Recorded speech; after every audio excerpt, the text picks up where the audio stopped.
A tale of two different ball games here in South Florida. On Tuesday night, A.J. Burnett got the start for the Phillies, and he was battling through 5 innings. His curveball at times was working. Other times it was out of the strike zone. But in the 5th inning, Jimmy Rollins helped his cause. A 2-run home run that gave the Phillies the lead for good. A.J. was lifted after 5, and it was the right move because then the bullpen took over.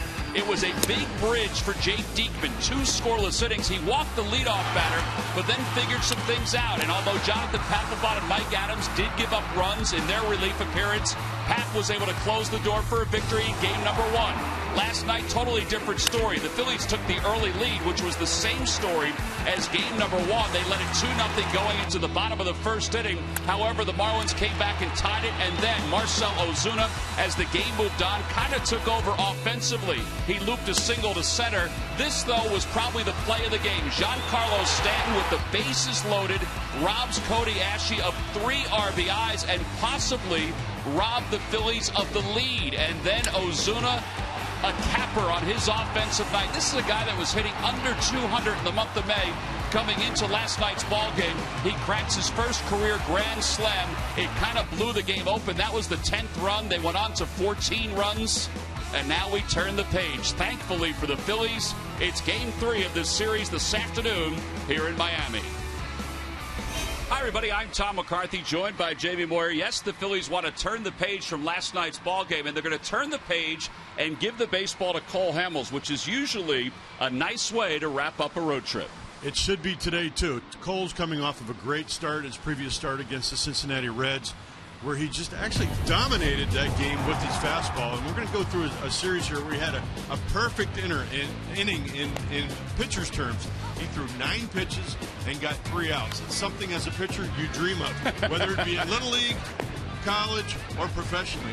Cole had that opportunity and did it in his previous start. Here you see his second batter, Brandon Phillips, who's a very good hitter, really kind of made him look like a child. And it's kind of how the game went for Cole, but this is what the Phillies are going to need with Cliff being down, Cole to step up. Well, this is Todd Frazier who wraps up this inning for Cole Hamels. He throws a breaking ball, he throws a fastball, and then he comes back and throws another fastball that Frazier can't catch up with. And it's all part of this big resume that Cole Hamels is putting together for his career. Today will be Cole's 250th start. His walks to innings pitched are great. His hits to innings pitch are even better. And this is what Cole is going to need to do in part of his stepping up. But again, today, establishing that fastball is going to be really important, especially against a fastball hitting team, as we talked about last night. All right, so he'll be opposed today by right-hander Henderson Alvarez, a guy that the Marlins got for the Toronto Blue Jays. Now, Alvarez, 24 years old, already has a no-hitter under his belt. This is one he threw against the Tigers last year. Yeah, and last year he had phenomenal stuff. He was a young pitcher, came over, like you said, in a big trade, and really showed the type of pitcher he is. And he's got a dominating, actually, he's got 2 breaking balls, he's got a very good slider, and a way above average fastball. But so far this year, he's really struggled with his slider command, and he hasn't been able to throw it for strikes. And right-handed hitters are laying off of that pitch for him. How about winning that ball game on a wild pitch in the bottom of the 9th inning? 5 no-hitters already in Marlins history. It's pretty impressive. In their young history with the Marlins, having 5 guys that throw no-hitters, one who is a Philly right now, A.J. Burnett. And to throw a no-hitter is a very special feat. And not only for the pitcher, but the pitcher-catcher relationship and being on a team. And we saw a couple here with Roy Halladay. Right. Pretty special. All right, so the Phillies will finish up this 3-game series against the Marlins here this afternoon. It's weather day here at this ballpark. Well, last night, no weather affected this play at all by Giancarlo Stanton. It was the turning point of last night's ball game. When we return, we'll go to the Comcast Sportsnet studios.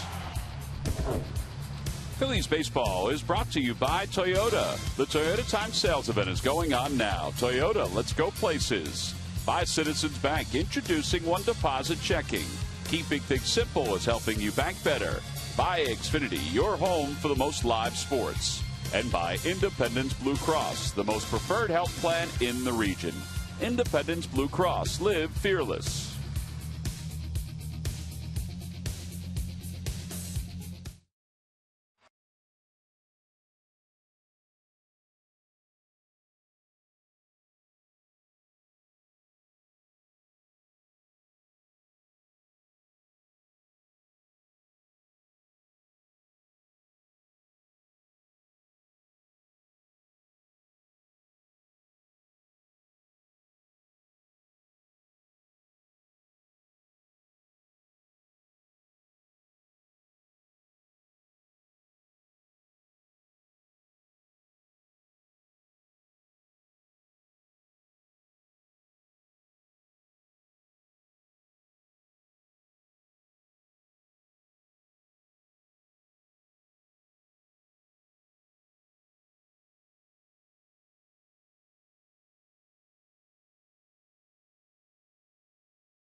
outside. They've decided to close the roof for the final game of this 3-game series. Let's take a look at the Phillies starting lineup. It's brought to you by Xfinity, your home for the most live sports. Jimmy Rollins leads it off once again at short. Wilton Nieves bats second.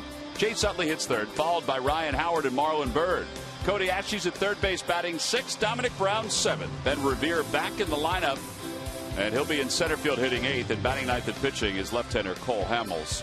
You see what Jimmy's done his last 3 ball games. Well, it's kind of carried over even before that. 6 for 18 is the leadoff hitter, and Murph, he's been a spark for this Phillies offense since they put him back in the top spot in the order. Yeah, Tom, it's the 6th straight game that Jimmy Rollins has been up at the top of Ryan Sandberg's order. And as you said, he's really started to generate some, or help generate some offense. You mentioned 6 of 18, 333 batting average for him. He's also hitting for some power. He's getting on base, a 455 on base percentage. But maybe most importantly, the team batting average in that time, 287. They have scored 31 runs in those games, in those 5 games where he has been the leadoff guy. And that is certainly something that they were in need of, and hopefully it continues today. All right, well, he'll try to jumpstart this Phillies offense right out of the chute against right-hander Henderson Alvarez, making his 10th start. He's 2-3 with an ERA of 3.62. More hits than innings pitched. He's been better here at Marlins Park than on the road so far this season. Much better here. And that's quite an interesting first pitch delivery right there. First pitch is taken for a strike, and it's 0-1. Well, at least we got that over with. Well, we think he may do it again as the day moves on. See the scouting report on him.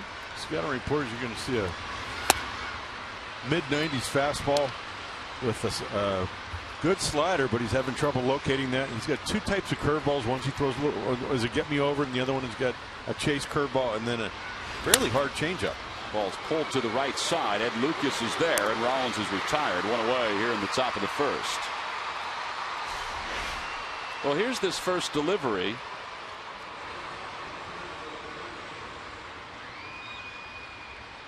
But prior to that, he did something that you just don't often see from a pitcher, actually, at least in this day and age. Watching that delivery from the side view, he really has a short stride. Lands on his heel, and he has a short stride. To me, that doesn't bode well. We'll see how his career goes. He's gotten off to a pretty good start in his career, but when you add the wear and tear to it, we'll see what happens. Well, Wilton Nieves bats second for the Phils. This is the spot that Carlos Ruiz has kind of took over. This is what we're talking about. Look, this is before he gets into his windup. Just hovering, looking, ready to go. Thought maybe we were going to run a race here. We were in our starting blocks. Any thoughts as to why he would do something like that? No idea. I couldn't even venture to even begin. Well, it's camp day and weather day here at Marlins Park. Nieves lines one through the hole on the left side of base hit. A 1-out single. Picking up right where he left off his last start. And we think the weather's nice. Looks like the sun's outside. That's about, I think, all we can say, right? Yeah, the temperatures we set in the low 80s today, but they've decided for some reason to close the roof. There's 0% chance of precipitation, although that could change at any time here in South Florida. But instead of 83, 84 outside, they've decided to go with 77, 78 inside. Chase Utley's the batter. Utley's 2 for 8 so far in this series with a walk and a run scored. And he takes outside, 1 ball and no strikes. Utley is tied for 5th in the National League in hitting at 333.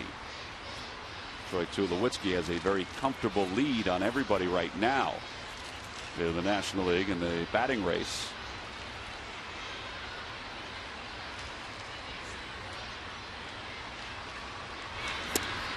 Inside, 2-0.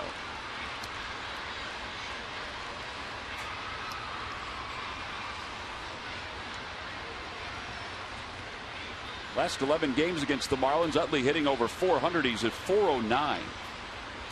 And he's been part of what has been some success in the first inning these last couple of days against the Marlins.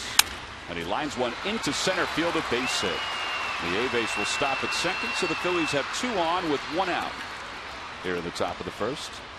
The Lucky McDonald's Phillies home run jackpot contestant is Thomas Smith of Collegeville.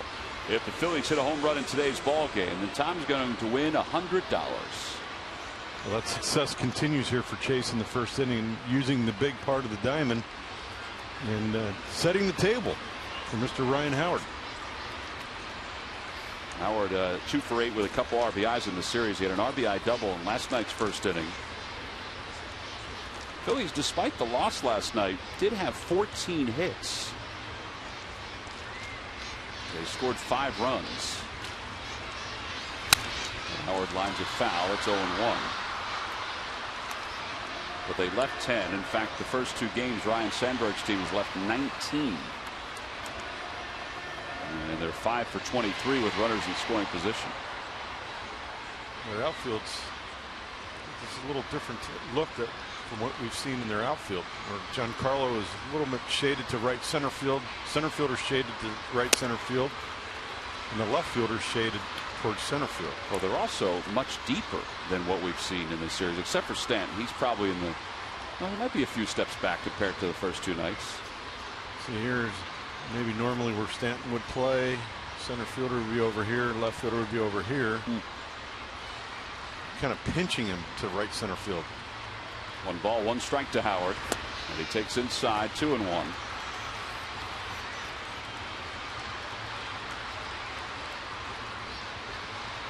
Howard has hit in 10 straight against the Marlins, and for his career he has 37 home runs against Miami.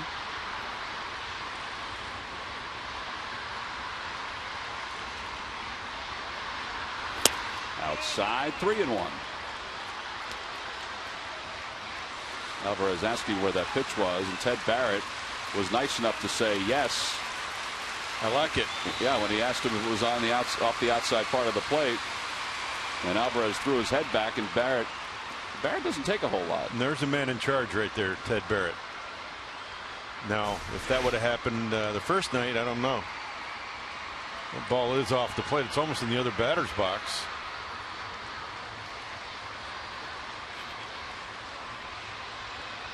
Ted Barrett said something to Jeff Mathis, said, go out there and tell him to calm down. Well, it's interesting because when Ted took his mask off and said something, Henderson just turned around and walked away. Ted's not going to lose control of the game. I guarantee that. He is the crew chief. 3 balls, 1 strike to Howard. And a grounder softly hit right side. Alvarez will pick it up, and he'll just run it to the bag, and there are 2 outs. They got him out front on a 3-1 pitch. Time now for our Nissan keys to this afternoon's ball game. Well, I believe Cole establishing his fastball to a fastball hitting team, and the Phillies winning this series. I think it's a big series for them. Every series is a big series, but short series, short road trip, winning 2 out of 3 here, going home for a long homestand, bringing some of that momentum back home. Yeah, Murph talked about that in last night's ball game, how the Phillies have had success, particularly against National League teams, winning some series recently. Last night it was Kyle Kendrick who suffered the loss and was not pleased with himself after the game. Marlon Byrd's the batter. Marlon hitting .299 this year, 5 homers, 27 runs batted in. And Marlon hits it out toward right. Stanton is there, and the side is retired. No runs, 2 hits, and 2 men left in scoring position. Middle of the first, it's the Phillies 0, and the Marlins coming up.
18th of May, and a bout with a stomach virus. Let's take a look at the Marlins starting lineup. It's brought to you by Xfinity, your home for the most live sports. It'll be Yelich, Lucas, and Stanton, follows by Casey McGee, Jeff Baker, and Marcell Ozuna.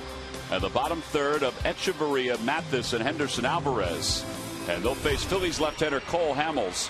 Hamels 1-2 this year, an ERA of 4.40. But his last 2 outings, he's only allowed 2 runs in 14 innings of work. And maybe that's a sign that he's settling back in. I definitely think that's a sign of Cole settling back in, getting back to the arm strength that he really needs to be able to pitch with, and utilizing his low 90s fastball, his cutter, his curveball, and his changeup. But again, as we talked about in pregame, getting his fastball established early in this game.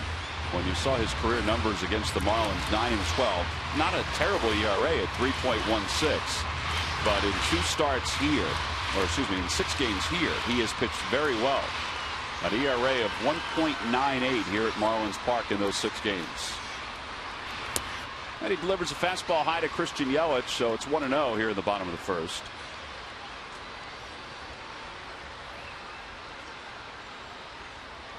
Yelich had 3 hits in last night's ball game. And it's 2 balls and no strikes. Oh, and I think it was really important what I noticed in Cole's last start. His demeanor just looked like there was more urgency in what Cole needed to do in that game, and he did that throughout the 7 innings of that start. Phillies fell behind early in that game, but then wound up winning 12-1. Hamels went 7 innings. And he struck out 10. He allowed just 3 hits. On the outside corner, 2 balls and 2 strikes to Yelich, who's 0 for 2 lifetime against Hamels. There's a good cutter right there on the black, down and away.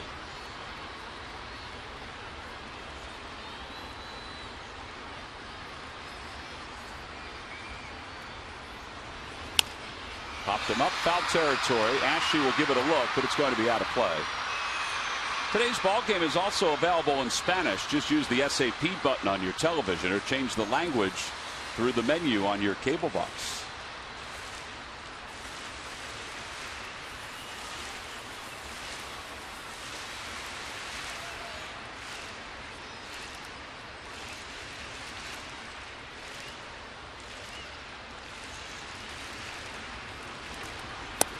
And a called strike 3. A fastball on the outside part of the plate. Yelich is down looking.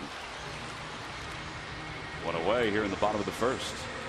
Not sure what Yelich was looking for there. A good pitch by Cole in the bottom quadrant of the strike zone. Will framed that pitch very nicely. Wasn't anything fancy, just a fastball down and away. Yeah, you know, it wasn't even as far toward the outer half as I thought. That outer third. Yeah, that had more of the plate than I thought initially. That'll bring Ed Lucas to the plate. Lucas starting for the 2nd straight day today at second base.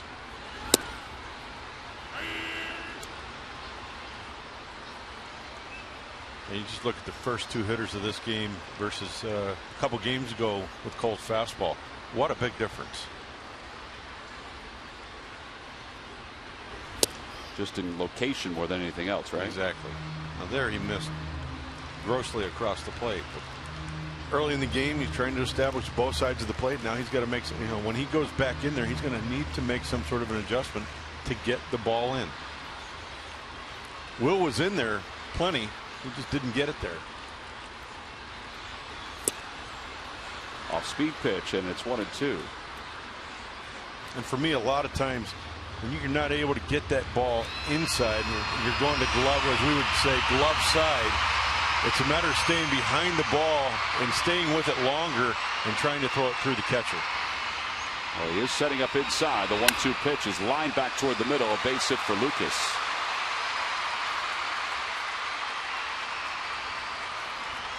So he's aboard with 1 out here at the bottom of the first.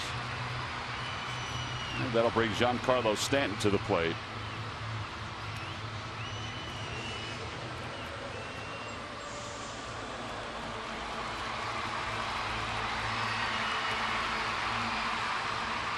Stanton does have 2 home runs against Hamels with 8 career base hits.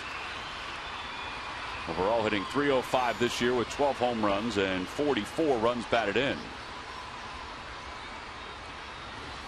In the dirt, 1-0. Phillies have been very careful, for obvious reasons, with Stanton during this series. He is 0 for 7, but he has scored 4 runs, and he's walked 3 times. And he also has an RBI.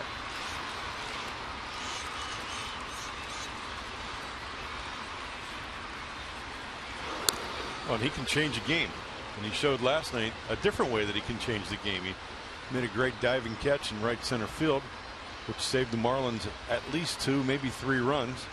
And we all know what he can do at the plate too with a bat. Yeah, it was all dependent on how Ozuna came over to back up, whether that would have been a bases clearing double or triple for Ashe. 1 ball and 1 strike. Time now for our Geico quote of the day. This is Stanton on his catch. He said it was definitely super important. Best ever? I don't know. Best moment for sure, because they would have scored 2 or 3 there. If you hit a 2 or 3 run home run, it's the same feeling. To do it on the defensive side tonight is huge. On a night like tonight, when I go 0 for 4. This seemed to change the entire tide of that game, and the Marlins went on to a 14-5 win. Off the end of the bat, 1 ball, 2 strikes. And here is that catch. Ashe put a pretty good swing on it too. He did put a good swing on it. I said this last thing. It looked like Stanton thought he had a good beat on it and was going to catch it all the way. He had to make a great effort to do so. But as a pitcher, you love seeing that from your defense. Phillies could have taken the lead there. Whether it would have changed the momentum, who knows, because they went on to lose every bit of momentum late in the game. And Stanton takes in tight, 2-2.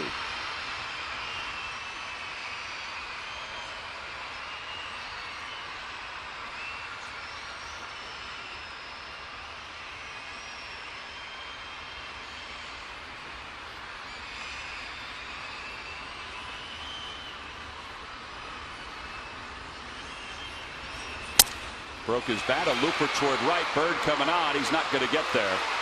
Lucas on his way to third. He'll get there. And now first and third with 1 man down here in the first.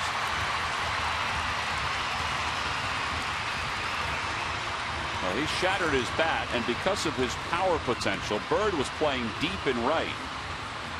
There's just no way he would be able to come and get that one.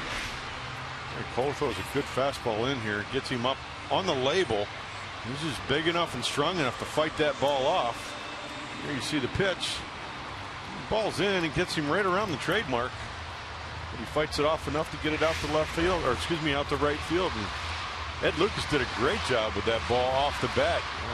He left on a dead sprint and made it to third base with no play.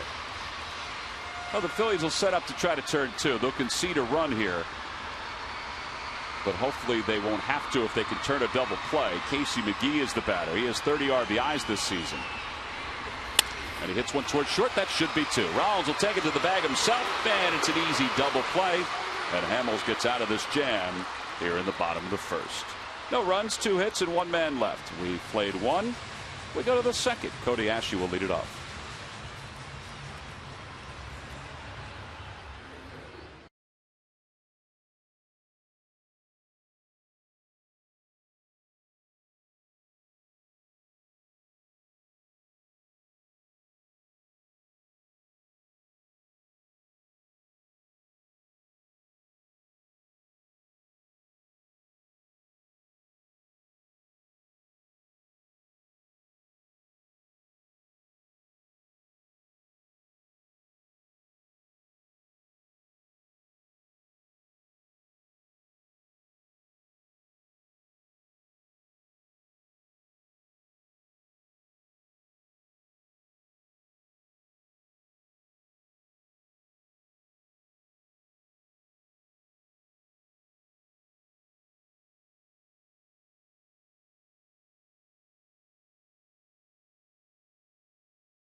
Visit to Philadelphia to take on the Phillies. It'll be Clayton Kershaw starting for the Dodgers. Sunday, this 3-game series winds up with the International Brotherhood of Electrical Workers Local 98 Ryne Sandberg Plastic Louisville Slugger Bat. Free defense, 14 and under.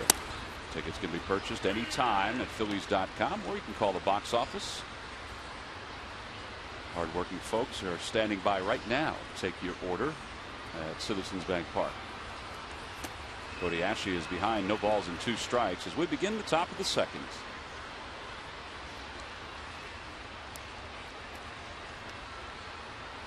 Really interesting right there. The first 2 pitches to Cody were changeups. I'm not sure the rationale there. I mean, he obviously threw the first and first strike, and Cody swung through the second one, but not sure why you're doing that. First inning or second inning and nobody on. Is that usually reserved for, let's say, the second or third time around if you want to? No, just like you said, it happened once last time too, where you throw a changeup first pitch and a first at bat. What are you changing up off of? Fastball low, 2 balls and 2 strikes. The hitter has not really seen anything to gauge the speed. It's a good point. And it is, I don't want to say it's a trick pitch, but it's an off-speed pitch. You want to use it sometime after you've established, a fastball or a fastball in. Here's another changeup that's pulled foul off the leg of Ashe. His changeup from so far today has been in from anywhere from 86 to 89, which is pretty hard.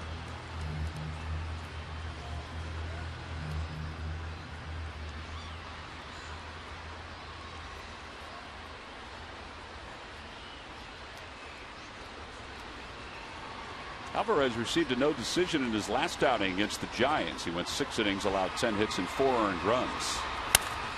Ashe hits that one to left. Yelich was there. And there's one away. In fact, in his last 2 outings, he's lasted 10 innings combined. And he's allowed 17 hits and 9 earned runs.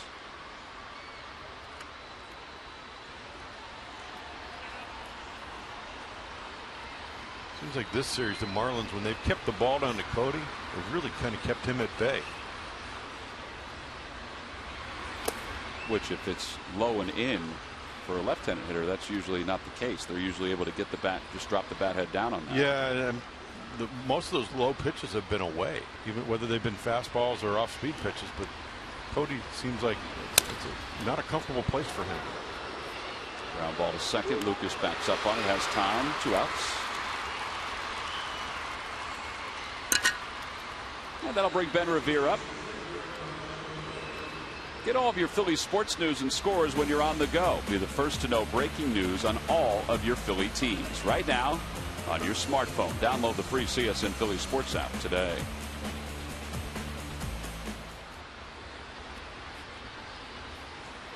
Big Ben back on the video board for the first time as a starter. This is the 14th of May.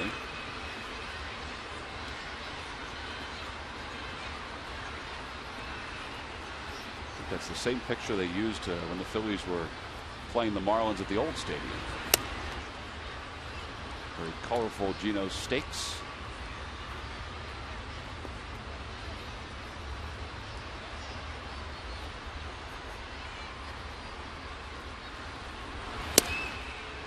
Revere takes a strike and it's 2-1.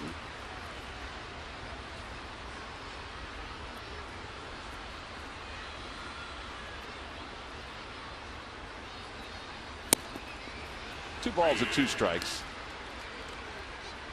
I think his fastball has a little bit of life to it as well. A little sinking action.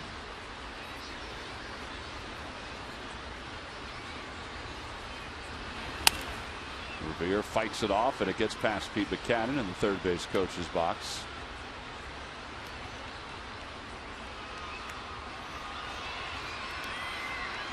Today is the answer to the question. When Revere comes back, will he be the leadoff hitter? It doesn't look that way anymore with him batting 8th today and Rollins having success as the leadoff hitter. Revere lines it out towards short. It's caught by Echeverria, and it's an easy inning for Henderson Alvarez. So the Phillies are retired in order. 5 in a row retired by Alvarez. We'll go to the bottom of the second here in South Florida in a scoreless game.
And it begins this weekend with the Dodgers. Then the Rockies are in town on Monday, May 26th. That's a 5:05 start.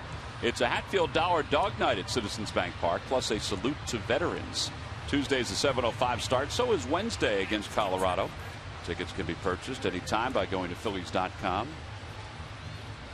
If you want to see what the upcoming promotional schedule is for the rest of the 2014 season, you can also look on Phillies.com. Jeff Baker leads it off for the Marlins. Baker making his first start in this series. He has been used as a pinch hitter.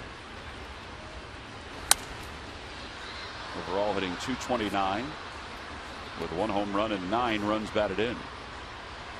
He's a .275 hitter against left-handed pitching. He's very comfortable facing left-handed pitchers. Which is why he's in there today instead of Garrett Jones, a left-handed batter at first.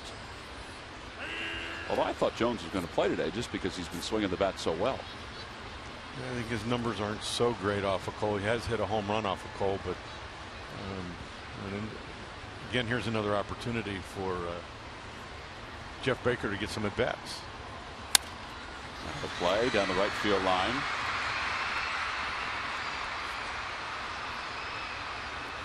There are about 10,000 kids who are here today. We mentioned it's weather day. And prior to the ball game, there was an event going on down on the field from a local TV affiliate. And they brought all their weathermen and women and their traffic reporters, and they went over some different scientific experiments with the kids. Swing and a miss, 1 away, second strikeout for Hamels. And these kids have been yelling since the time they got into the ballpark at about 10:30, which is what you would expect. And you know, it was beautiful out when they started their event. Then they closed the roof up, and I guess they figure, well, it is in the 80s out there. We've had all these kids here. Maybe if the roof was open and the sun was splashing all over the seats, they'd be wiped out by the 4th inning. Might be wiped out by the 4th inning anyway. Here's Marcell Ozuna.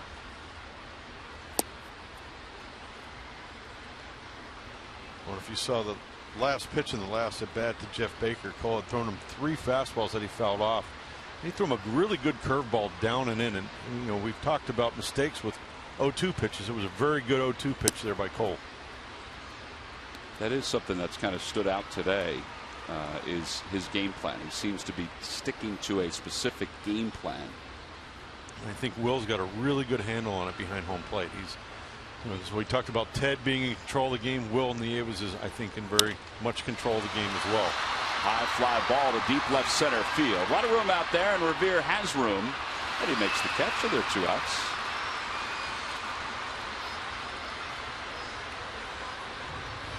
Hey, you're in a big ballpark. Let's use it all, right? Well, they use just about every bit of it there.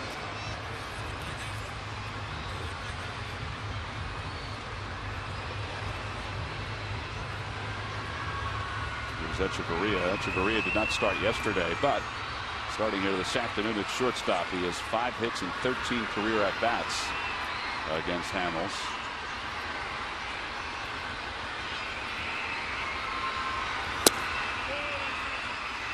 Not a bad spot to start him off with a fastball. It's 1-0. Tell you what, if you get that call, it could be a long day for the Marlins. And a fun day for Cole. I was going to say it could be a magical day for Cole.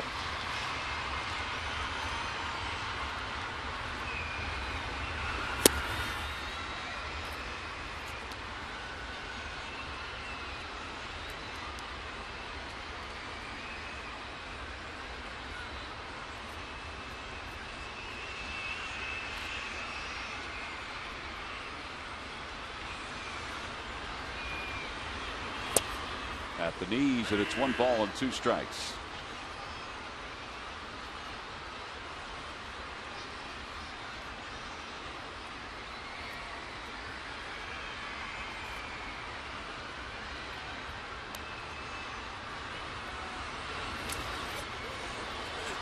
He's saying that hit him, and Ted Barrett saying no. And the Marlins are going to go to replay, and now Redmond's going to come out just to buy some time. See a curveball. See his finger up off the ball there. No, it looks like it hit the dirt. Looks like it hit the dirt, went right under his spike. This will be the definitive look, I think. Nope, didn't hit him.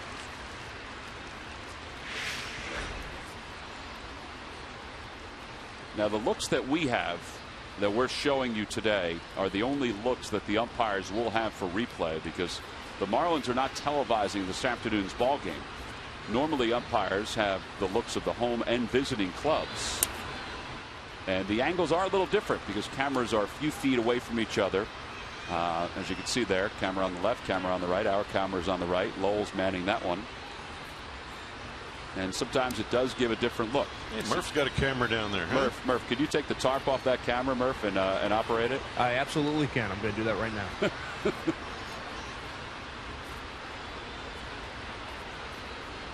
I think we caught Murph as he was putting something in his mouth. Murph, do you have gum in your mouth or something there, buddy? I have gum in my mouth. I do. Howard takes care of Echeverria, and the side is retired. Marlins go down in order. Murph's going to take care of the home feed on the video. We'll be back with the top of the third after this.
As the Phillies will send Cole Hamels to the plate to start things off.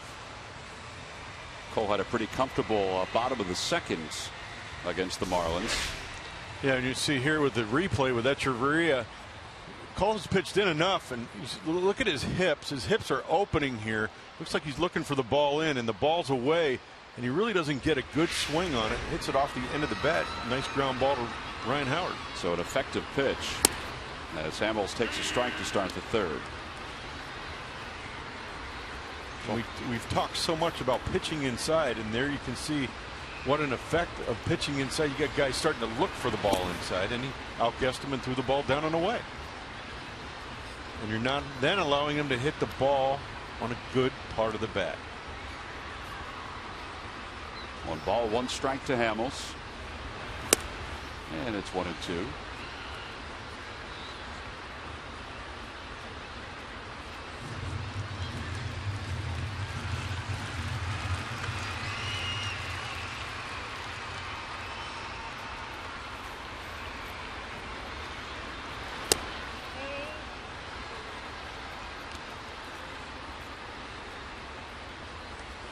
I want that pitch if I'm pitching. I'm sure Cole does too. Owens back toward the middle, and it's going to sneak into center field, a base hit. So the Phillies have the leadoff single aboard. Hamels got some new life after that inside pitch was called a ball.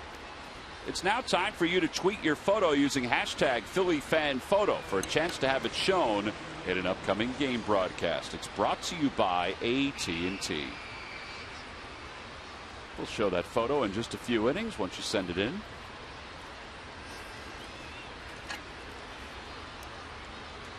Here's Jimmy Rollins Rollins with 2,217 career hits, tied with Richie Ashburn for second place all time. And he pulls that one just foul.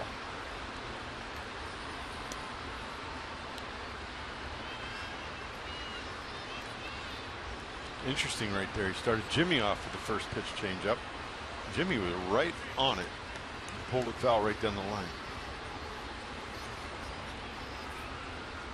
So it shows he's not afraid to throw that changeup as a first pitch, even with a big arm. You know, the guy throwing mid-90s fastball.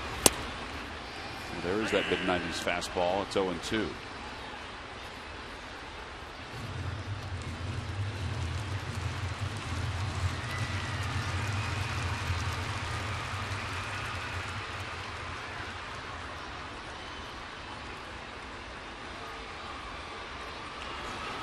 And Rollins lines it into center field, a base hit. Hamels will stop at second. No, he's going to go to third. The throw by Ozuna is in time.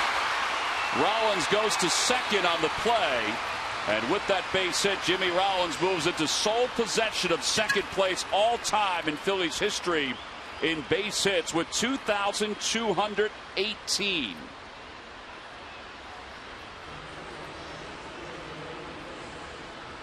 I'm not sure what Cole saw right there, but it looked like he slowed down, maybe tried to deke Ozuna into kind of lollygagging that throw in, but Ozuna came up throwing. See right there, he kind of just, and then all of a sudden he turned it on. And I think he was trying to lull Ozuna to sleep, and Ozuna made a great throw to third base. And if he had gone, normal speed all the way around, he may have been able to beat that, but it's not a chance that you're going to want to take it. Yeah, that's not a high percentage play right there for the offense. Well, here's Nieves, and Nieves takes inside. It's 1 ball and no strikes.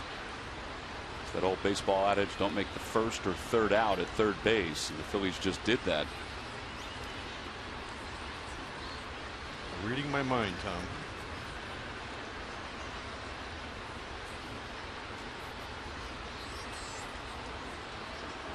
One ball and no strikes. Nieves singled his first time up through the hole on the left side. We taught that at a young age in baseball.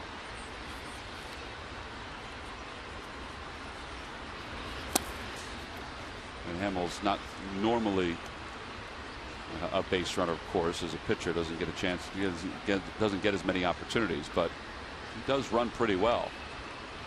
I think you're right, though, Jamie. I think he may have been trying to deke him there a little bit and then sort of turn it on once he rounded the bag. Ozuna came in for that ball pretty hard. I mean, he had a lot of momentum coming forward. I could see if he laid back on it.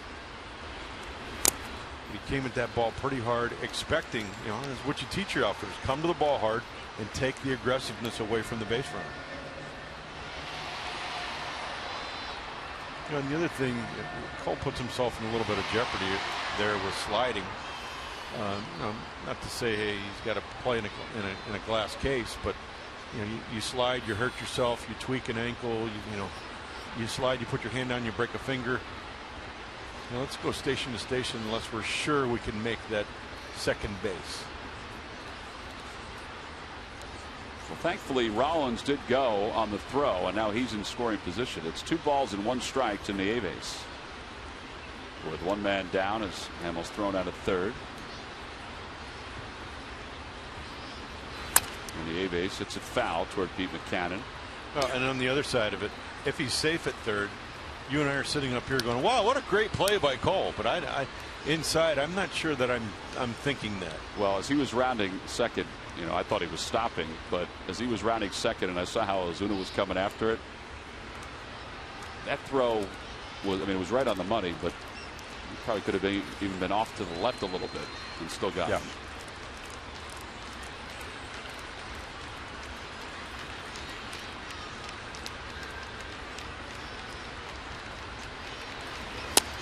Breaking ball, 3-2 to Nieves. And on the other side of it too, you're also looking at, well, you're forcing them to make a play. Sure. What if he throws the ball into the stands, or if it bounces off of Cole's back? There's a lot of what ifs here. But you're started a rally. You're the 9-hole hitter. You get a base hit. Jimmy follows you with a base hit. Will Nieves is coming up, swinging the bat pretty well, and you get the middle of the lineup. Keep the pressure on the pitcher. Swing and a miss, and the Aves struck out. So 2 outs. And Chase Utley's the batter. That's the first strikeout for Alvarez. As we mentioned, on that base hit, Jimmy Rollins moves into sole possession of second place, and he is now 17 away from establishing a brand new record in Phillies history. That's a big one when you talk about franchise records. Home runs is huge. Wins for a pitcher is huge, but hits overall for as old a franchise as the Phillies are. You hit the nail on the head right there. There's a lot of history with the Philadelphia Phillies. A lot of great players have come through the clubhouse doors and have had great careers. And there's one of them right there. You're looking at him. Think about it. Ed Delonte had the record. It stood for 58 years before Whitey broke it. And then Mike, of course, reestablished that record. And here in 2014, barring anything unforeseen, Jimmy Rollins is going to reestablish it once again.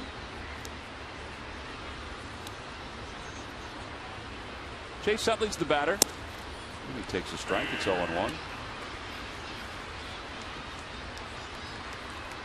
Utley singled his first time up. He's 3 for 9 in the series.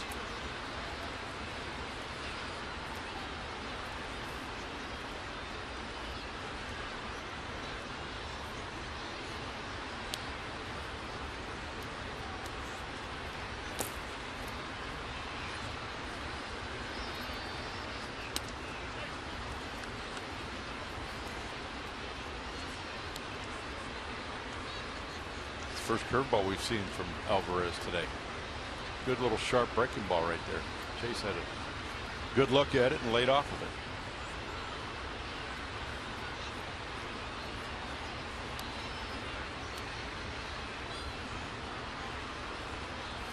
Outside, 2-1.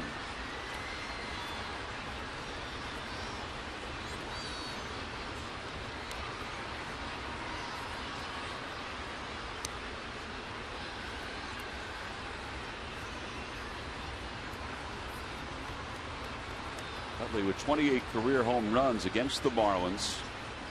He is not homered here in the month of May. He is hitting over 300 in the month of May.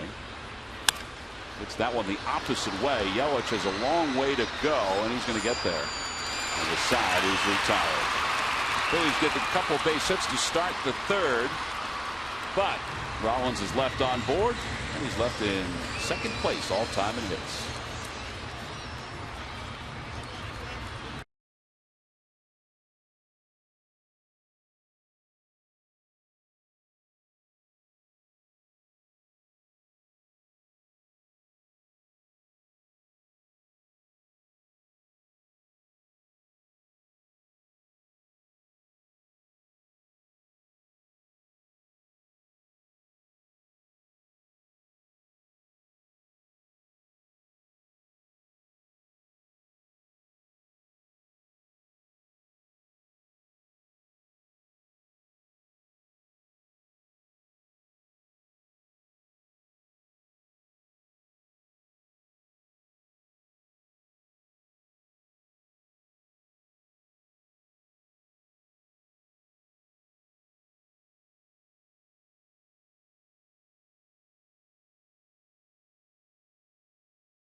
The information, please submit your answer on the subject line.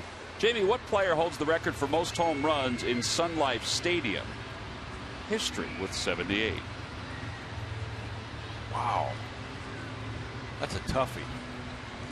When did they first start playing there? You know? 93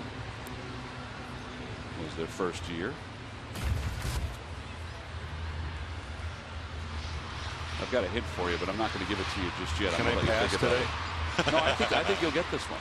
I think you'll get this one. Jeff Mathis will lead it off for the Marlins. Mathis doing the catching today.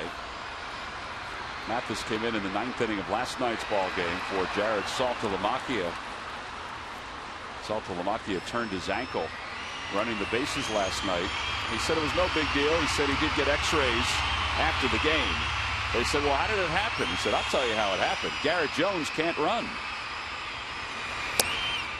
Outside 1-1. He said, I had to put the brakes on because Jones does not have enough speed. I was going to take an extra base, but Jones wasn't. They're obviously kidding each other, but he said that's what happened. He stopped a little too short and turned his ankle.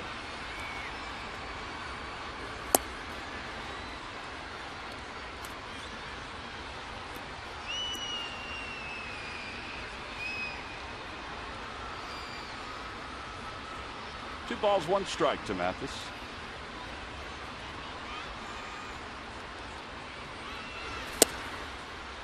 And a changeup, and it's 2-2.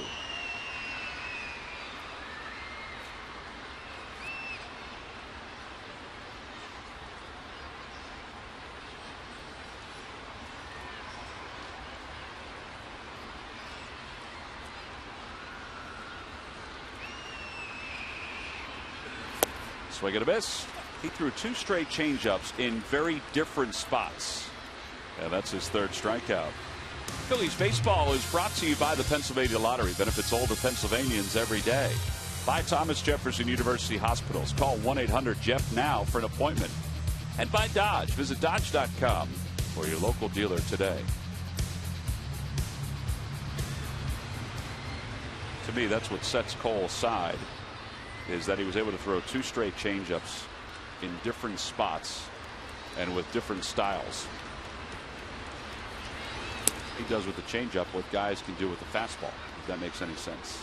He does, and he does a real good job with it because he has the ability to change the location.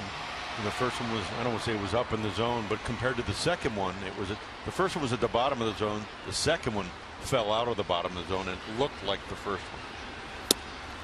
1 ball and 1 strike to Alvarez. And ideally, that's what you're trying to do. You're trying to liken your pitches to make them look all similar, but they don't do the same thing when they're at home plate. Yeah, they do the same thing on their way to home plate, but then all of a sudden it takes a different turn. And part of that, too, especially with a fastball changeup like Kyle is, like Cole is to have the same type of spin on the ball. Because the hitter is going to react to what his eyes tell him.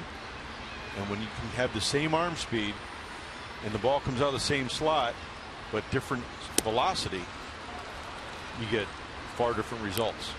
Well, that's his 4th strikeout, 2nd out here in the 3rd. And back to the top of the order for Christian Yelich. A.J. Burnett, I guess, has that to a certain extent with his curveballs. He has 2 different curveballs, but one does something totally different than the other one. Yeah, well, and one's, I think, a little bit harder than the other one, but they come out of the same slot. And I know he can change the angle on it as well.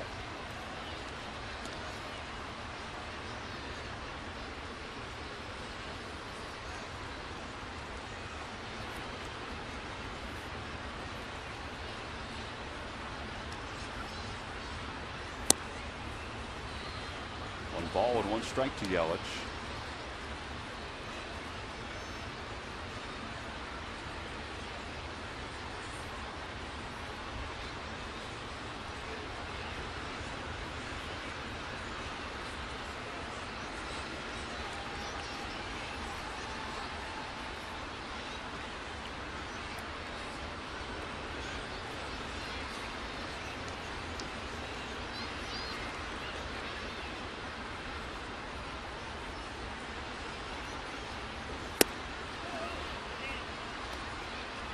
Appeal, no swings, is the 3rd base umpire Mark Carlson.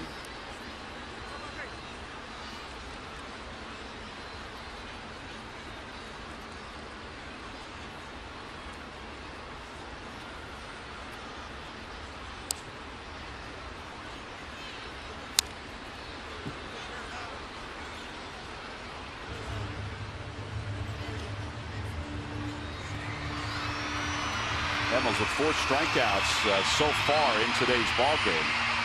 He finished with 10 in his last outing, including the side in order on 9 pitches at one point. 2-2 pitch. Ground ball toward first. Easy hot for Howard. And another easy inning for Cole Hamels. So he's retired 7 straight hitters. We go to the 4th inning, still scoreless between the Phillies and the Marlins.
Selection of Green Mountain Coffee K-Cup packs keeps you running and provides fan base satisfaction.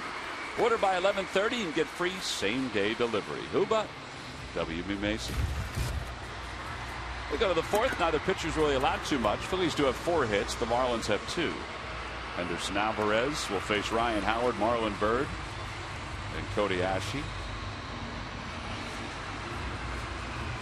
Alvarez just shy of his 24th birthday a year ago on September 29, 2013, through the 282nd no-hitter in the history of baseball.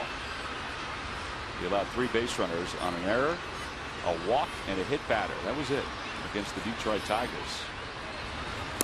There was a big looping curve for strike 1. It's 0-1.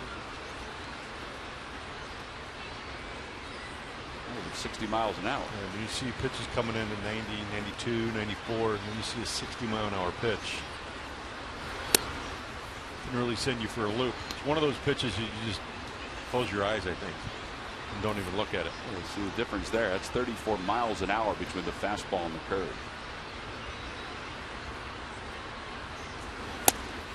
Inside, 2-1 to Howard. It's probably not a pitch you're going to try to hit anyway. The only thing it will do is throw off your timing.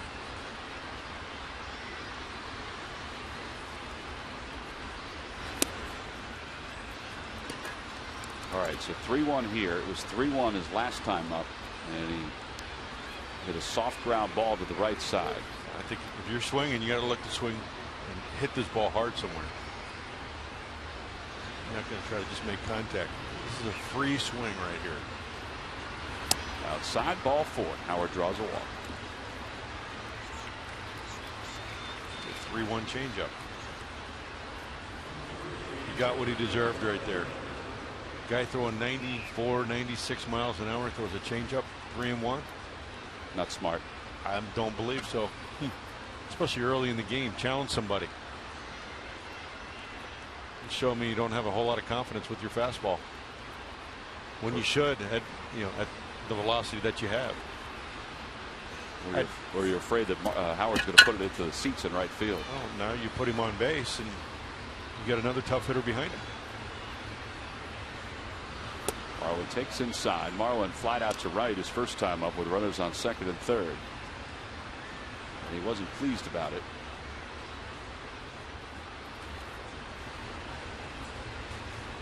To me that's pitching very passively instead of aggressively.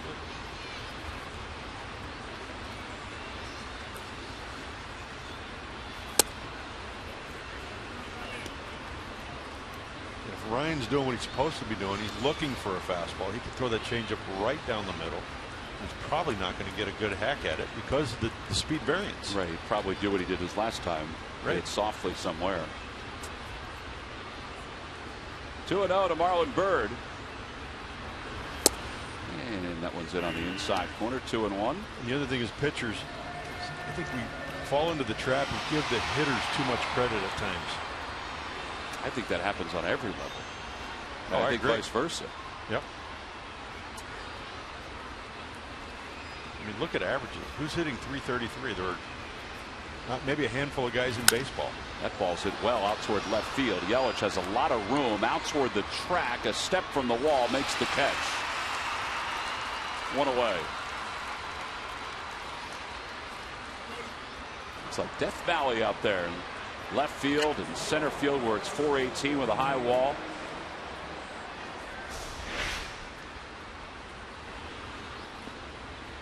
Fastball in, just a tick off.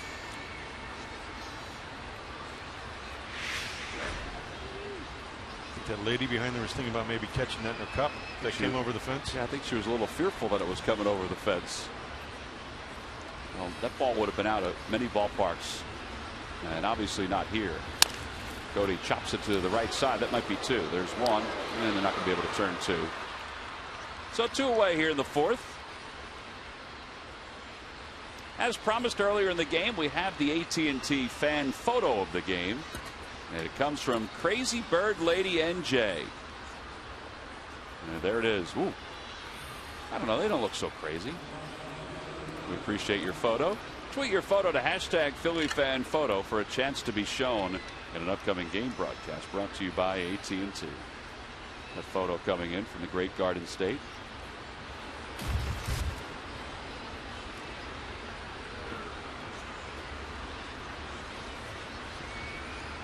Dominic Brown, the hitter, and Dominic, who grounded out to second his only time up, takes one low. Dominic, one of 5 Phillies hitters with 20 RBIs. He has 22.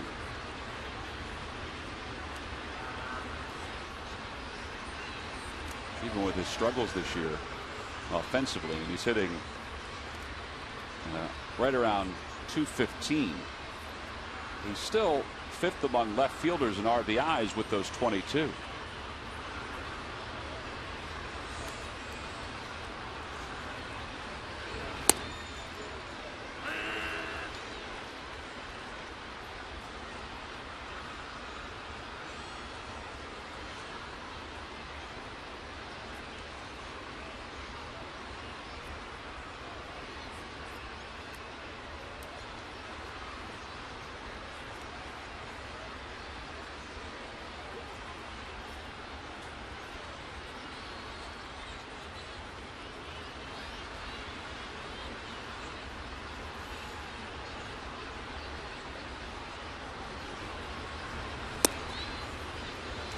Thrown 2 curveballs in this inning, 60 and 65, and both have dropped in for strikes.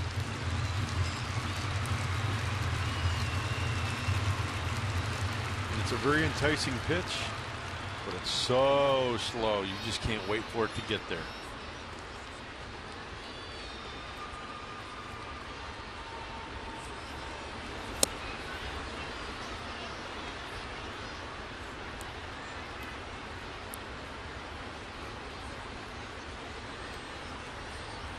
Last time Mike Redmond had Alvarez pitch against the Phils, he allowed 12 hits, but still managed to hang around in that ball game. Like Brown spoils that off the third base line.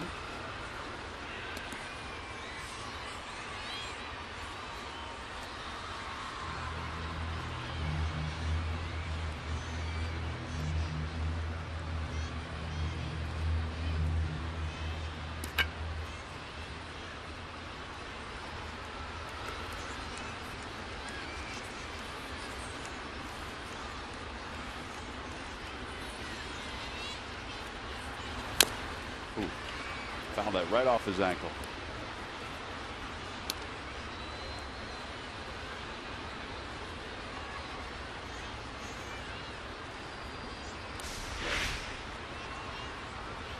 Ouch.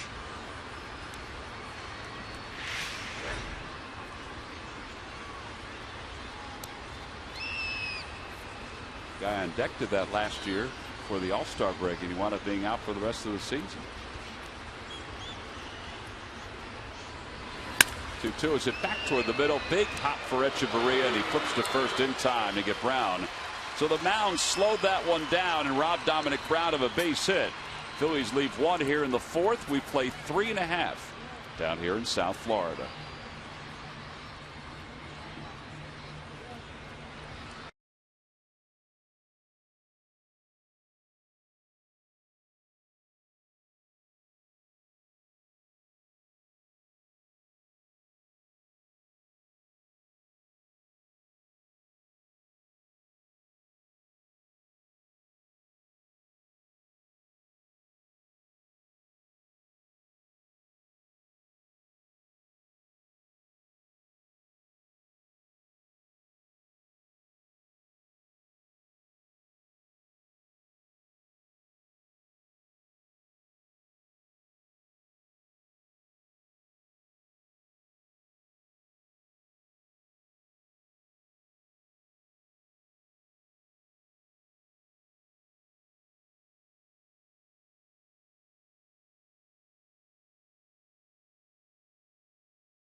You buy the Quality Plus Ford stores. Go further. Buy WB Mason. You can't go wrong when you buy right. And buy Toyota. Toyota Time Sales Event is going on now. Toyota. Let's go places. Bottom of the fourth inning. And still a scoreless game between the Phillies and the Marlins. Final game of this 3-game series. And the Phillies are back home. And they'll take on the Dodgers for 3. The Rockies are then in town beginning Monday with a 5:05 Memorial Day start. And Lucas leads it off for the Marlins as we go to the bottom of the fourth. Lucas singled his first time up, and he pops up the first pitch.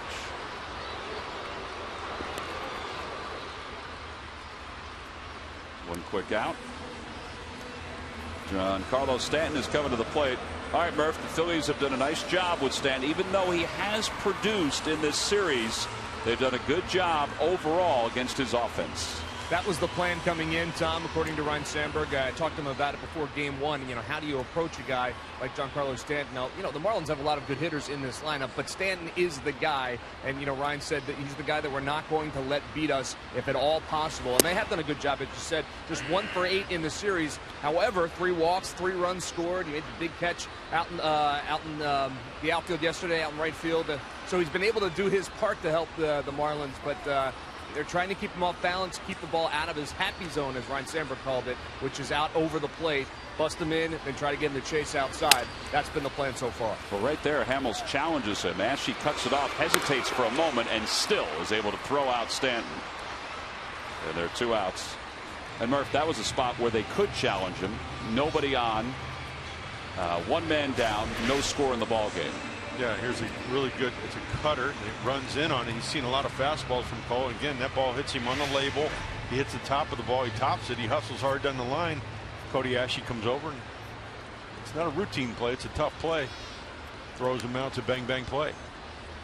But you said it, Tom. Those are the times that you want to see Giancarlo Stanton without anybody on base, you know, early in the game. And, you know, you can go after him a little bit more. When he comes up with guys on, and you have to challenge him.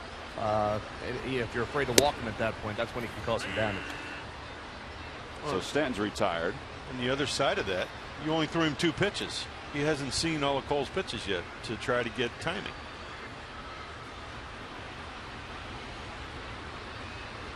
Oh, and 1 to Casey McGee, and the pitch is inside. 1 ball, 1 strike.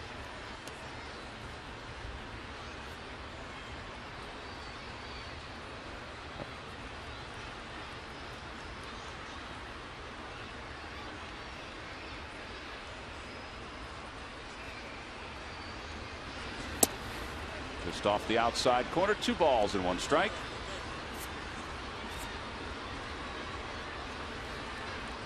Casey McGee hit into a double play his last time up.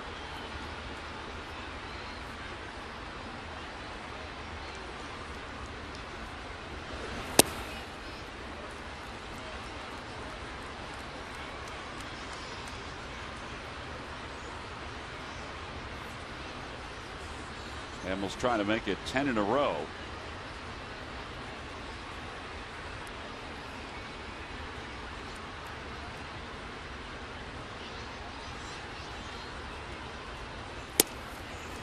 And he walks Casey McGee with 2 outs here in the 4th.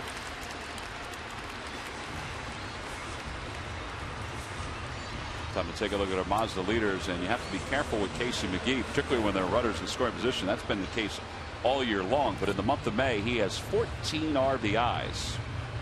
Yasiel Puig leads the way in the National League in May with 22 already.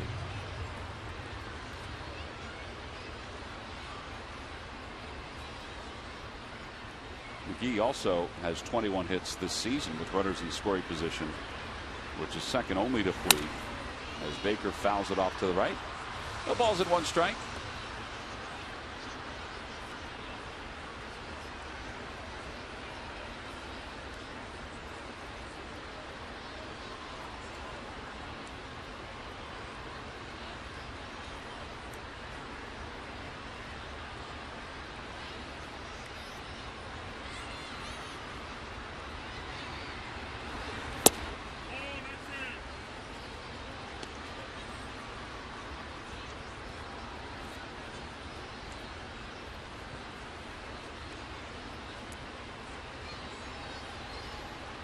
Still looks like the sun's out outside, Tom. It is odd. It is a beautiful day here in Miami. I guess we don't live here year round, though, so we don't understand what sometimes they go through with the heat. But I would think this is the kind of day, and this has been the kind of series where you would have the roof open. I know the wind played a role in the first 2 games, but today, a nice day to play a game outside. See old Glory waving in the distance out there. A little bit of a breeze. Popped them up right side. This time it's Utley who will make the call, and Hamels is through the 4th inning. So he does allow a base runner on the 2-out walk to Casey McGee, but he has not allowed a hit since the 1st inning against the Marlins.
Up the Fans Trivia Quiz answer. All right, Jamie, here's the question one more time. What player holds the record for most home runs in Sun Life Stadium history with 78?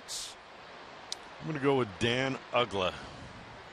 You didn't give me a chance to throw a hint at you or anything like I didn't think I needed it after I thought a little while. You had Sheffield written down first. I did. You decided no to him. Then I thought Hanley, and I thought, nah. And you decided no to him. Yeah. Log back on to Phillies.com. What was your hint, by the way? He didn't like facing you. There was a few of those guys. Yeah, but him in particular, he did not like facing you.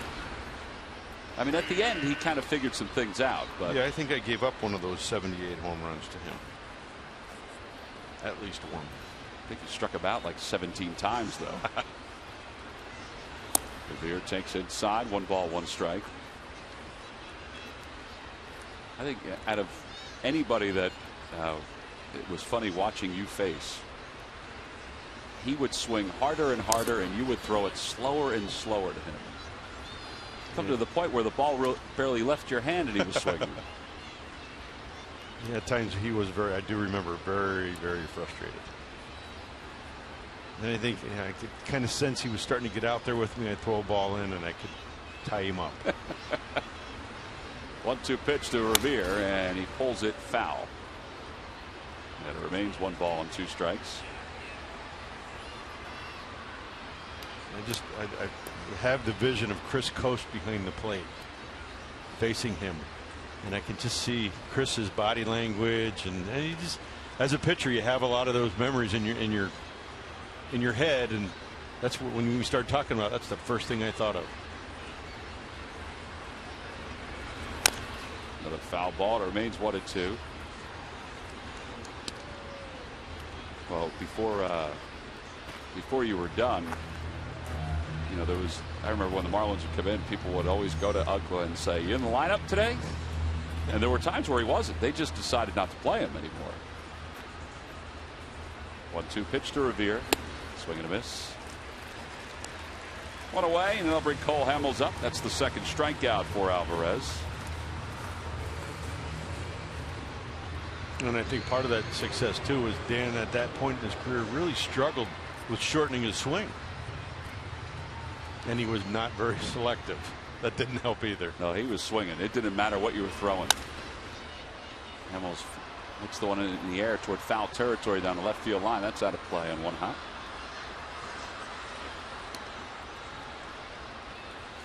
Now the New York Mets will be in town for a 5-game series beginning Thursday, May 29th at 7:05.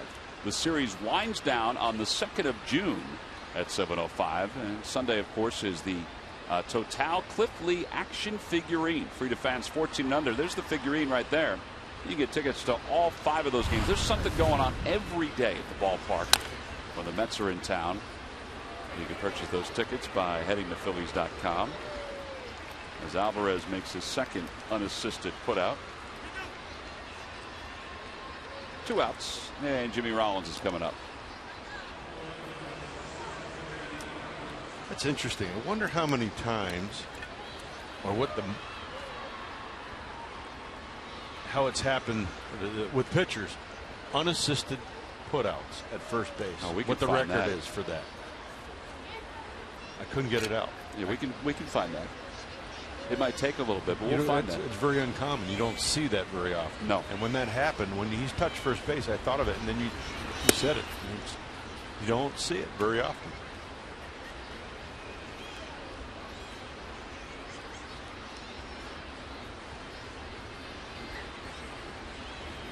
One ball, no strikes to Rollins, and that's at the knees. An off-speed pitch, 1-1.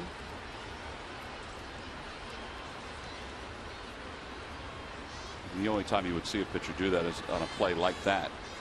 It's sort of soft up the first base line. And if he decides he doesn't want to throw it, he'll just run it right to the bag. Or in Alvarez's case, casually stroll to the bag. Well, we're in the 5th inning. He's got 2.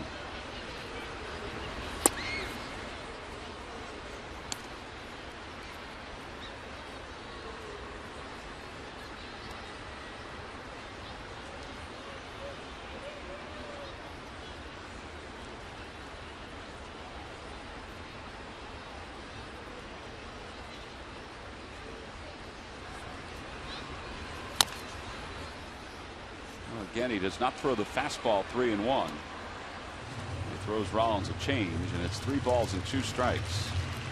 With another long at bat here, making the pitcher work a little bit, doing what he does best. Yeah, he's averaging over 4 pitches per at bat, particularly over the last month. And he lines one foul, just a little out in front.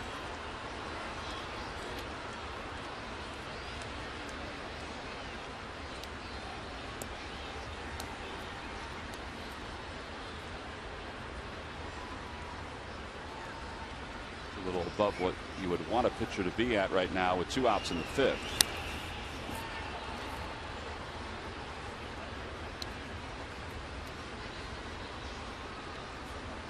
But he really hasn't pitched under any duress. Neither pitcher has, which makes it a little bit easier. His duress was basically the first inning. That was it. As he walks Rollins, and Jimmy's aboard for the 2nd time today.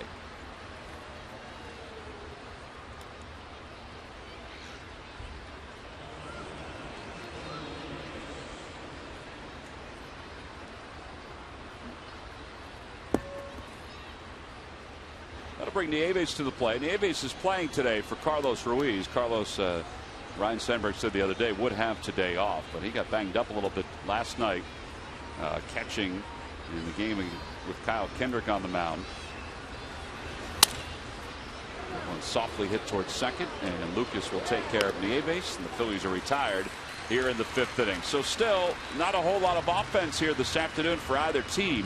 6 combined base hits as we go to the bottom of the 5th.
You by Citizens Bank. Make an impact in a child's life by becoming a mentor. Coach Little League, become a tutor, or be a community volunteer. A small influence can make a huge difference for a child. Good banking is simple, clear, and personal, and that's helping you bank better. Citizens Bank, good banking is good citizenship. We go to the bottom of the 5th inning. And it'll be Marcell Ozuna that will lead things off. All right, Jamie, we have the answer to your question about putouts for a pitcher. The answer is a surprising 7 by Greg Maddux back in April of 1990. I should have known that. 7. That is impressive. Ozuna flied out his first time up. What do you think about that?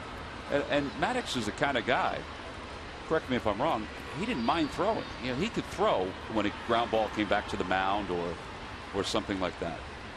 Yeah, and he got a lot of ground balls back to him. He was very good, and that's why he won. Very good fielding his position. He won a ton of Gold Gloves throughout his career. Yep, he did. Was he like 11 or 12? Well, he did the same. He had the same sort of theory that Jim Cott had, which was when you finish, you're in position to field at all times. 0-2 pitch to Ozuna. A fly ball to shallow right. Marlon Byrd comes running in. But 7 for a pitcher. Whew. He must have had little dribblers to the right of the mound, and he just, as athletic as he was. Thinking a lot of left-handed hitters. He's throwing that sinker and that changeup down and away, and they top it, and it rolls between the mound and first base. Here's Echeverria. He grounded out to Howard his first time up, so he's 0 for 1.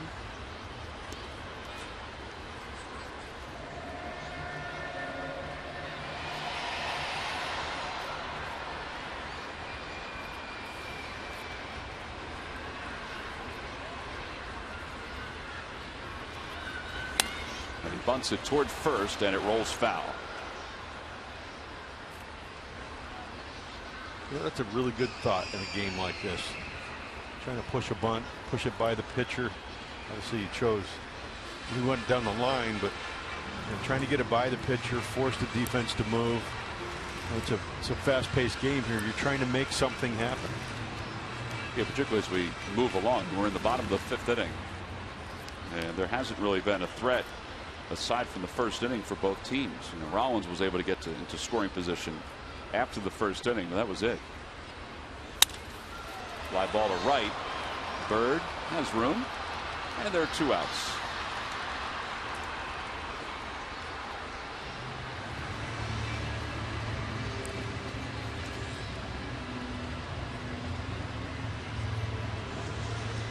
Well, Hamels 60 pitches so far with 2 outs here in the 5th. Now, whereas Alvarez was a little above the norm for a pitcher, Hamels with 60 is kind of below the norm for a pitcher. He's right at it. They always used to say 12. If you can average 12 pitches an inning, you can get deep into a lot of games. It's hard to do. Think about it. How many times you see a 12-pitch inning? I mean, it happens, but to do it consistently throughout a game.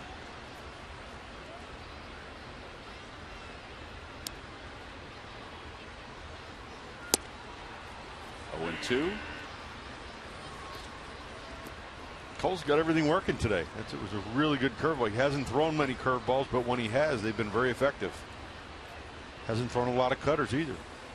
Been a lot of fastball changeup, mostly fastball. Swing and a miss at the changeup. Side is retired. 5 strikeouts for Hamels. He hasn't allowed a hit since the first inning. We go to the 6th. Chase Utley will lead it off when we return.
Everything he can to propel the Phillies offense in the right direction. Chase was blazing during the first month of the season to the tune of a .345 batting average. April turned to May and Chase kept connecting. For the first 2 weeks of the month, he is hovering around the .400 mark in on-base percentage. He continues to sit among the National League leaders in average, on-base percentage, and doubles. And his production is brought to you by Independence Blue Cross. Live fearless. Well, Chase will lead things off as we go to the top of the 6th inning. By the way, during the open, we talked about Hamels having the 9-pitch inning against the Reds. All 9 pitches were strikes. He struck out the side. Well, he did one better, although he only picked up 1 strikeout in the bottom of the 5th. 8 pitches, all strikes, 2 fly balls to right, and then a strikeout. That's pretty efficient right there. It's very efficient. He's in a good groove. So we've seen both sides from Cole throughout the course of the season, and obviously we love to see this side. Hamels will take, or excuse me, Utley will take a strike. It's 0-1.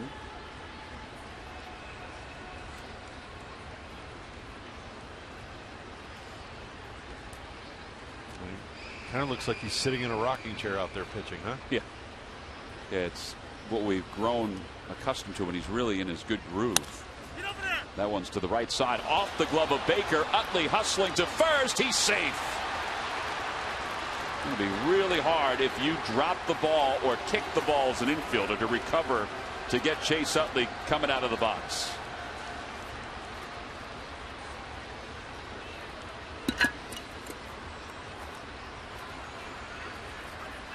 E3, second error for Baker on the year.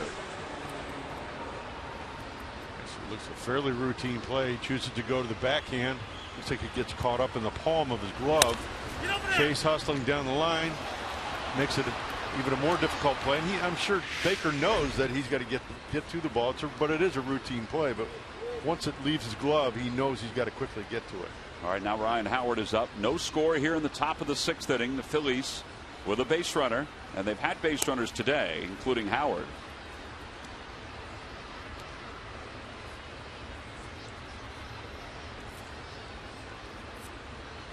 Howard walked his last time up, grounded out his first time to the plate.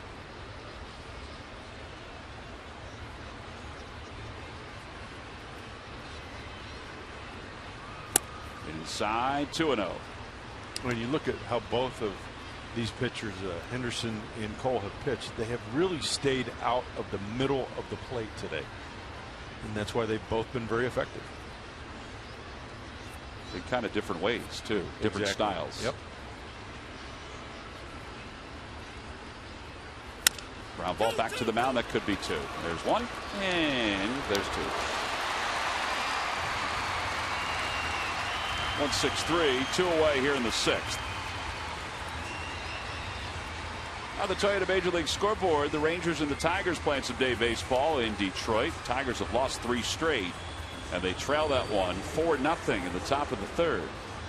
Detroit still sitting atop the Central, 5 games ahead of Minnesota. That's how good they've played to lose 3 straight and still be up by 5. It's a nice little cushion in the month of May. Well, they're 27-15. The best team in baseball has been out in the Bay Area. You can pick either one, the A's or the Giants. The A's have the best record at 30-16, and they have an incredible run differential. I mean, it's remarkable what they've been able to do, outscoring their opposition. They seem to find a way to do it every year. Somehow they're in the mix. Well, USA Today has an article about them in today's edition. And basically the premise is, yeah, they're a bunch of no names, and they're, to a certain extent, they are, but they're kind of establishing themselves as a bunch of household names the way they're playing. Ground ball to 3rd. McGee backs up, but he's able to stabilize, and the Phillies are retired here in the 6th inning. So they do get a leadoff base runner, but that's wiped away on a double play. Middle of the 6th. Alvarez, after he's done throwing, will lead things off.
your local Delaware Valley Honda dealer or shophonda.com.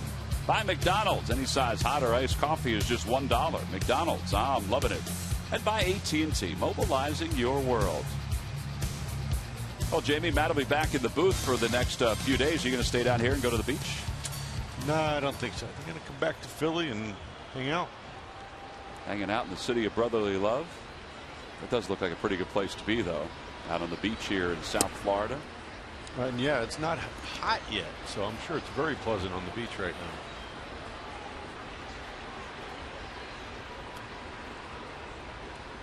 1 ball and no strikes to Alvarez. He struck out his first time up. And he takes strike 1. When you go to the beach down here, do you have a favorite beach, Tom? Well, we stayed on the beach here in South Florida. At South the old Beach? hotel. No. Hallandale. Yep. Now that was pretty nice. Yeah, it was. In Florida, though, my favorite beach is Clearwater. Good call. But that's the other side. 1 out. Top of the order's coming up, and it's time for the Major League Notebook. Murph, take it away, buddy. All right, thank you very much, Tom. Brought to you by Gwinnett Mercer University and the Ricketts family and Chicago Cubs chairman Tom Ricketts told fans last night that they have plans to move forward on their Wrigley renovations. They have been in negotiations with the rooftop owners to try and work out some kind of deal where everybody is happy, but it has just kind of stalled. So they said they are moving forward. They said time to put the team and the fans first.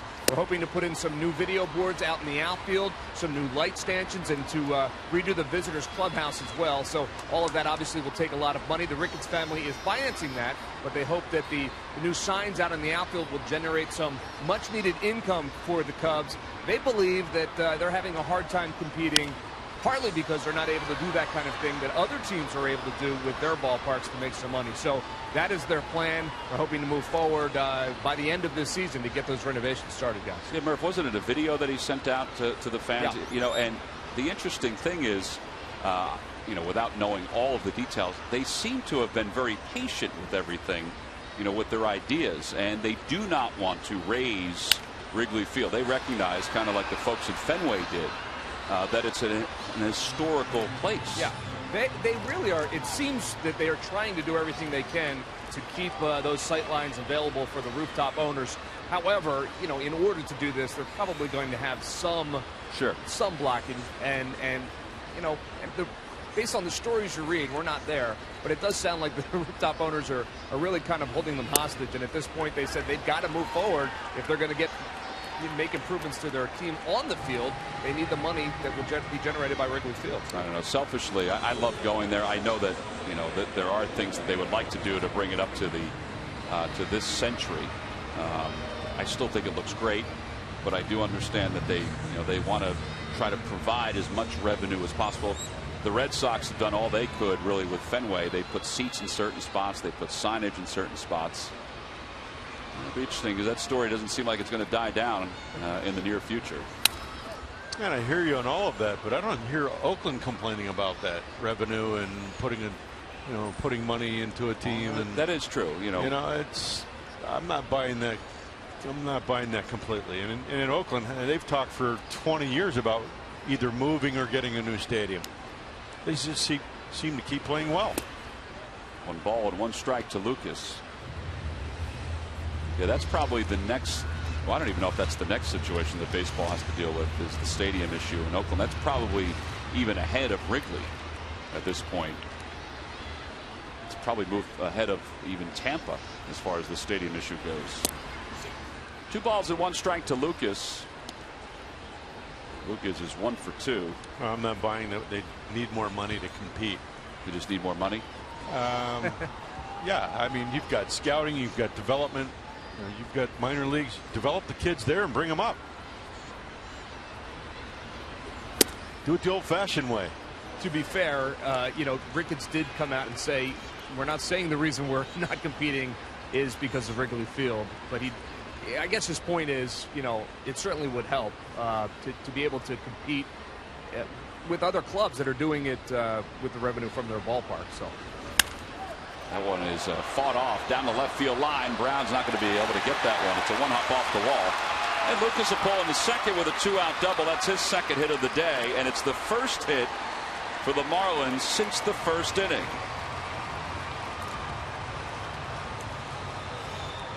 So in a scoreless game, every little bit helps. And now if you're Hamels, you've got to deal with Stanton, who is 1 for 2. You just see a fastball in. Lucas pulls his hands in very well. He's been a little bit of a thorn in the side of the Phillies this series. He's had a really nice series. Started last night at shortstop, starts today at second. Oh, and here's where you want to be smart. You've got a base open. You've got McGehee on deck. And a line drive base hit it to right field, and the Marlins are going to take the lead. RBI single for Stanton. It's his major league leading 45th. Just too good of a pitch. The ball had a lot of the plate on the outer half, slightly elevated. Giancarlo didn't have to do a whole lot. And it's the first at bat of the game today where he swung at the first pitch. And pretty middle away, mid thigh. He's lucky he didn't drive that ball to the ballpark. Well, you said it, Jamie. You have to be careful. You kind of work around him. You could have even walked him intentionally to face McGee, who is among the leaders in RBIs, but isn't the same player as Giancarlo Stanton. But it's just a 1-0 deficit, and now the Phils will try to slow things down here and get McGee, who's 0 for 1. The way I look at it, you got to score to win. Marlins are now 13 for 30 with runners in scoring position in this series. That's why they played so well here at home. Absolutely. We talked about it in our first game. Cody Ashley on the third base side will cross over to foul territory and put this one away. Marlins are retired, but they strike first here in the bottom of the 6th. An RBI single by Stanton. We go to the 7th, and the Phillies will play from behind.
Game summary, and it's 1-0 Marlins. They just scored their run at the bottom of the 6th on an RBI single by Giancarlo Stanton. Phillies so far today are 0 for 4 with runners in scoring position.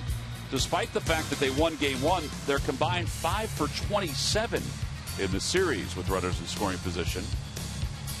So we go to the top of the 7th, and Henderson Alvarez now has the lead as he'll face Cody Ashley, Dominic Brown, and Ben Revere. First pitch is over for a strike. It's 0-1.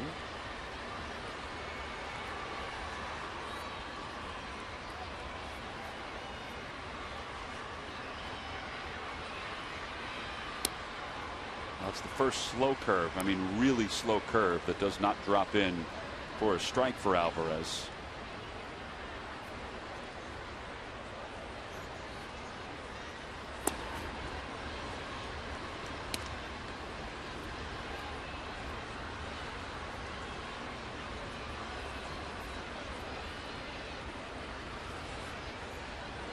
And now the 2-1 pitch to Ashley to the right side. First inning, they were getting some good swings on Alvarez, and since that time, they really haven't gotten some good swings, except for Bird's ball out toward the alley or out toward the warning track and left. MLB.TV Premium, the #1 live streaming sports service, is celebrating 12 years. Join the millions of subscribers. Watch every out-of-market game live in true HD on over 400 devices. Visit Phillies.com for details. Here's Dominic Brown. He starts him off with a fastball at the knees. It's 0-1.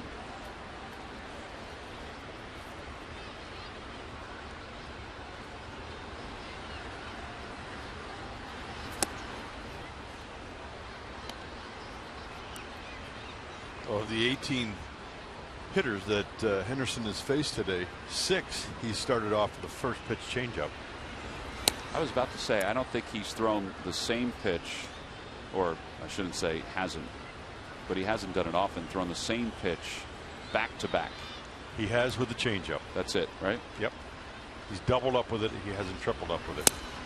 On the outside corner. See, there's back-to-back fastballs, but one was at 88. That one's at 92. The previous pitch was a changeup. Oh, was it 88? Yes, it was. Skinner's changeup was quite hard. That's true. That one's back toward the middle, and it's taken on a hop by Alvarez.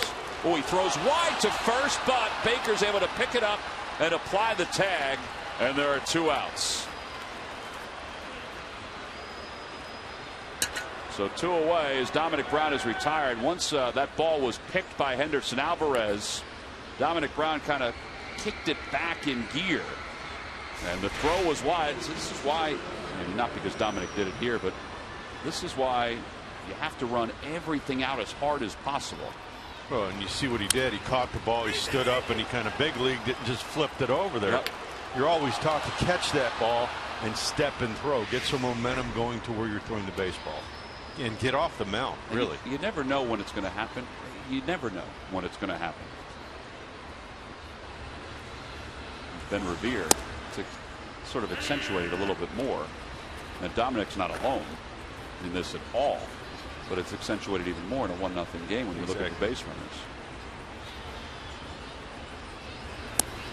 Revere's 0 for 2, and it's 1 ball and 1 strike to Ben.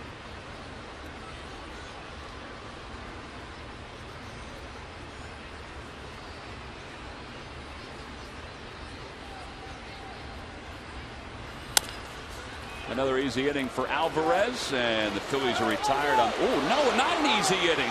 There we go. See, Ben Revere was hustling up the line. I anticipated. And Revere is safe at first. That'll be an E4, I believe, depending on how the scorers saw it. And Cole Hamels will indeed bat with 2 outs here in the 7th. And you see a fastball. Ben just hits it on the ground. And again, it's assumed. Yeah, he's not. Yeah, he's not speeding up the line. Lucas is, on the run, throwing the ball, and he had plenty of time to stop and set himself and make a nice conventional throw. So Hamels takes a strike. It's 0-1. And here's what forces your pitcher to make extra pitches. And here's what, over the course of the season, when you're forcing a guy to make extra pitches, he's going to make mistakes. But shame on me for anticipating that was going to be an easy play too. Just as we were talking about, you can never anticipate on the previous play. Never assume. Right, Tom? Never assume. No balls at 1 strike to Hamels. He's 1 for 2 today.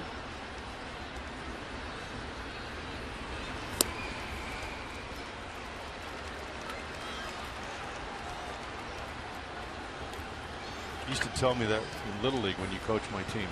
Never assume. When I coached your team. It happens all the time, not only in baseball but in everything. Sometimes you just assume and you don't follow through. In the dirt, 1 and 2.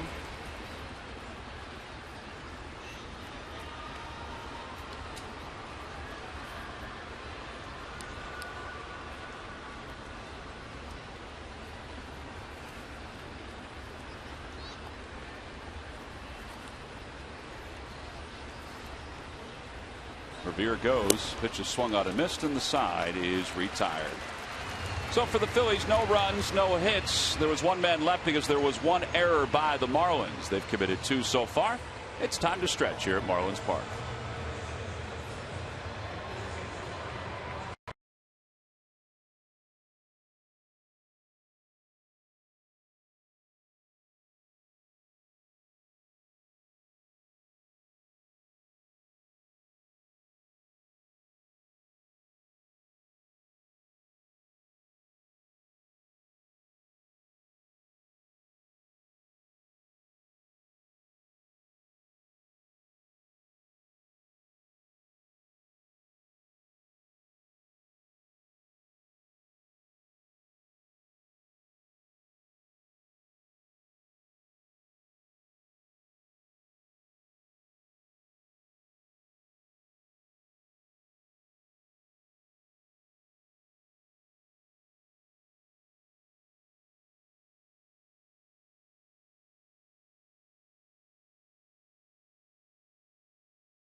7th inning, Marlins 1, Phillies nothing. A reminder that tomorrow, following the Phillies-Dodgers game, Marcus Scholes will have a post-game concert at Citizens Bank Park. He's flying in from Amsterdam just for it. It's an exclusive set by one of the world's most popular electronic music DJs and producers. Dance the night away at Citizens Bank Park. Go to Phillies.com/Marcus for more information. First pitch to Jeff Baker is hit out toward left center field. It drops in front of Dominic Brown for a base hit. So leadoff single here in the bottom of the 7th.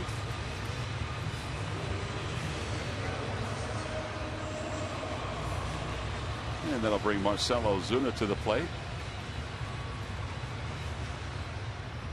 Ozuna flied to center. He also flied to right, so he's 0 for 2.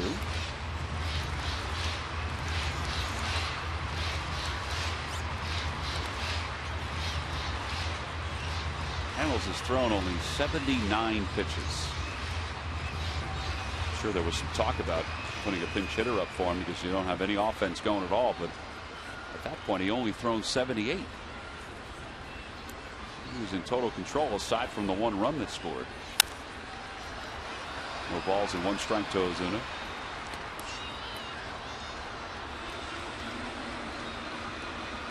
Cole's pretty much pitched at 90 to 91 today. He's been very effective with those velocities.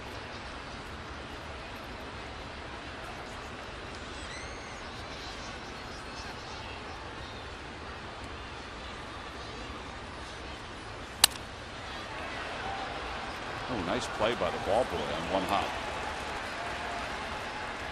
What Phillies sports topic are you fired up about? Tweet at PST on CSN, and Michael Barkan can discuss your tweet on Philly Sports Talk, presented by Comcast Business. Weeknights at 5 on Comcast Sports.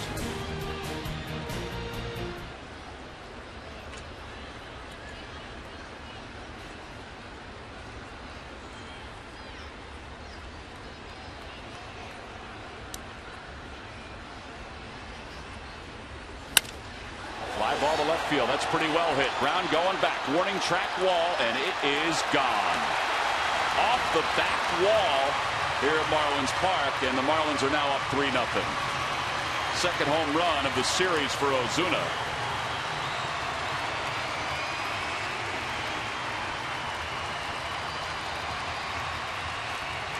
Marlins already have 23 home runs here at home. It's part of their success.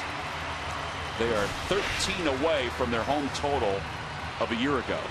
Here, Will's looking for that ball. It looked like he was looking for that ball down and in. Cole got that ball up around the belt and didn't get it in quite enough.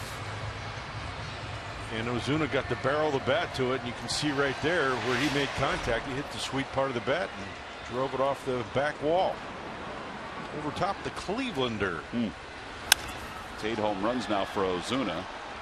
And he now has 30 RBIs as Echeverria flies out to right. So they have 3 guys now. They've got Stanton, McGee, and Ozuna, all with 30 runs batted in or more. Of course, Stanton has 45, counting the one he has today. Can't imagine he's going to be batting 6th or 7th much longer. He's going to probably move up in the lineup. He's not hitting quite for average. I mean, he is a young player, and we saw previous games where he gets a little aggressive with guys in scoring position. And will chase some balls out of the zone, but once he gets over that hump, they've got a nice nucleus of young ball players here in Miami.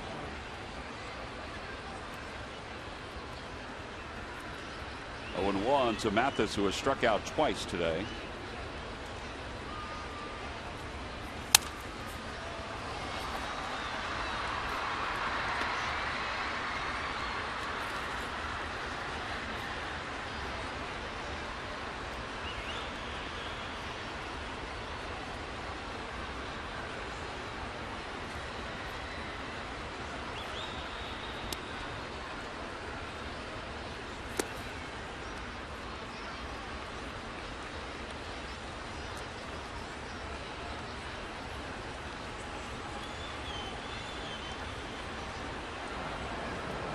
Ramos is going to come in the top of the 8th inning as Donovan Solano's out on the on-deck circle for Alvarez. That one's hit softly to third. Ashe charges. Nice play. 2 outs. And here comes Solano.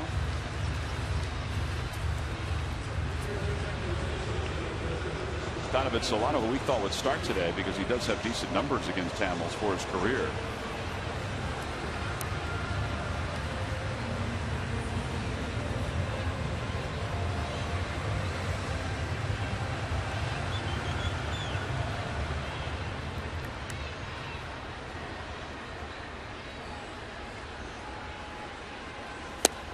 And the first pitch is over, and it's 0-1.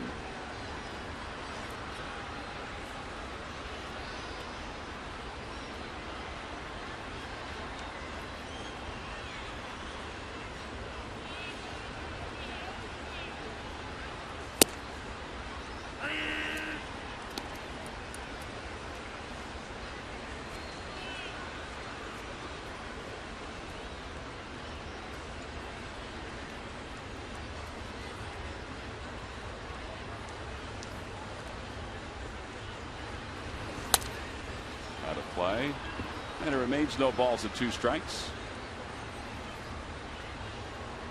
Solano hitting .219 on the year.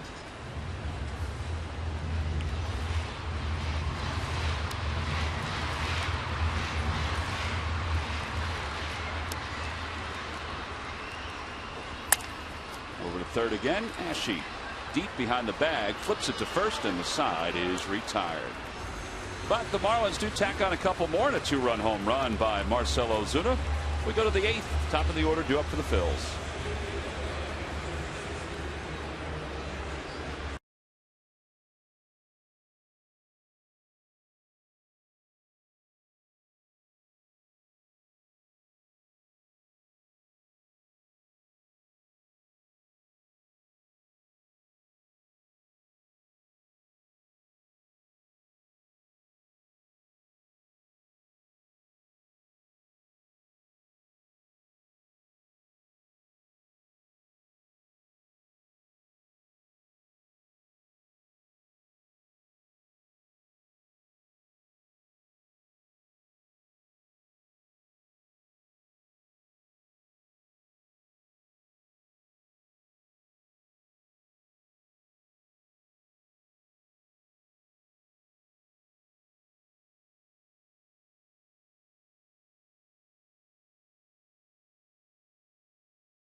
Defense is a good starting pitcher in our Hyundai defensive plays of the game today. Our look at Henderson Alvarez, the starter for the Miami Marlins. Good slider down and away right there. Change up down and away. Fastball, double play. Kept the ball to the middle of the zone. He's changed speeds very well. And maybe that first thing we saw in the beginning of the game, Tom, maybe he was stretching. I don't know. Maybe he was. Whatever it was, it worked for him. And he didn't do it again the rest of the day, and his day is done. He may be doing it now on his own, but his day is done, and he'll give things over to A.J. Ramos in his 22nd ball game. Ramos is 3-0 with an ERA of 1.35.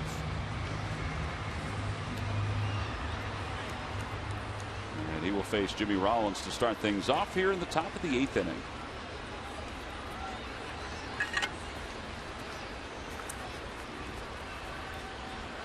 Rollins is 1 for 2.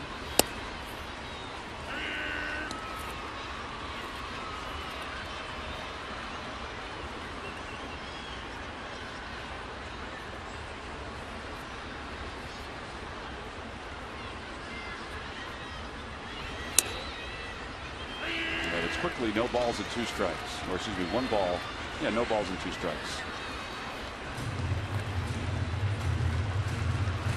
It'll be Ramos, and then if the score remains the same, although they could match things up with Dunn at some point here in the 8th inning.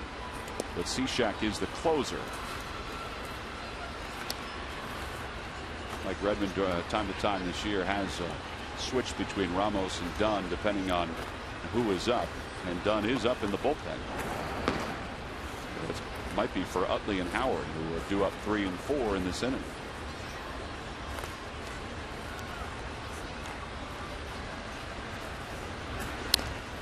And that one's tapped foul.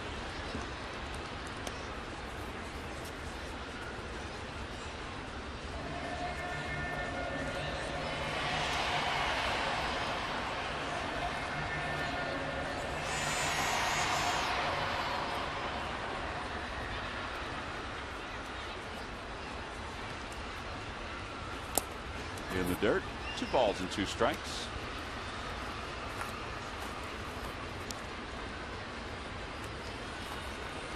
Marlins, like a lot of other teams in Major League Baseball, have had some difficulty with their bullpen. They have a very good closer in Cishek, and Ramos and Dunn have done a nice job sort of being a righty-lefty mix toward the back end of games. They did make a move today. They brought Chris Hatcher up from the minor leagues, a 29-year-old recalled from AAA because Randy Wolf was put into the rotation after the starter from game 1 was sent down to the minor leagues. Wolf's going to take his spot in the rotation. I think you saw that coming. Yeah, just the way they were talking even before the first game of the series. Inside, ball 4, and Rollins is aboard. It's the second time he's walked.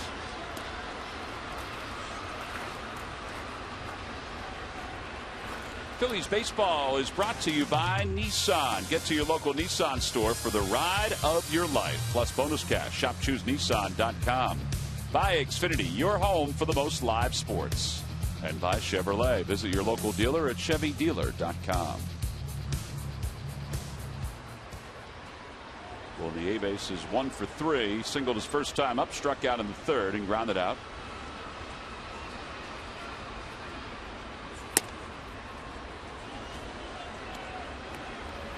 Phillies have had some base runners here today. They've left 6 so far. But with that said, they haven't had a base runner in scoring position since the 3rd.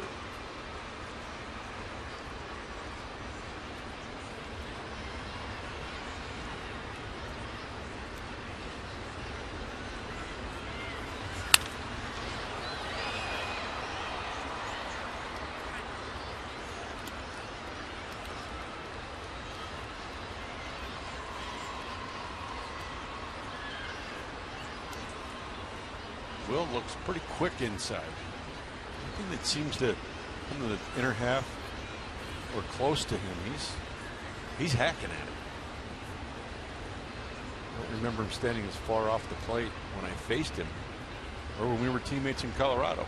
And maybe that's going to open the door for him. Well, this time they go to the outer edge, and he pops it up to the right side. Lucas makes the catch. And with 1 away, let's see what Redmond decides to do.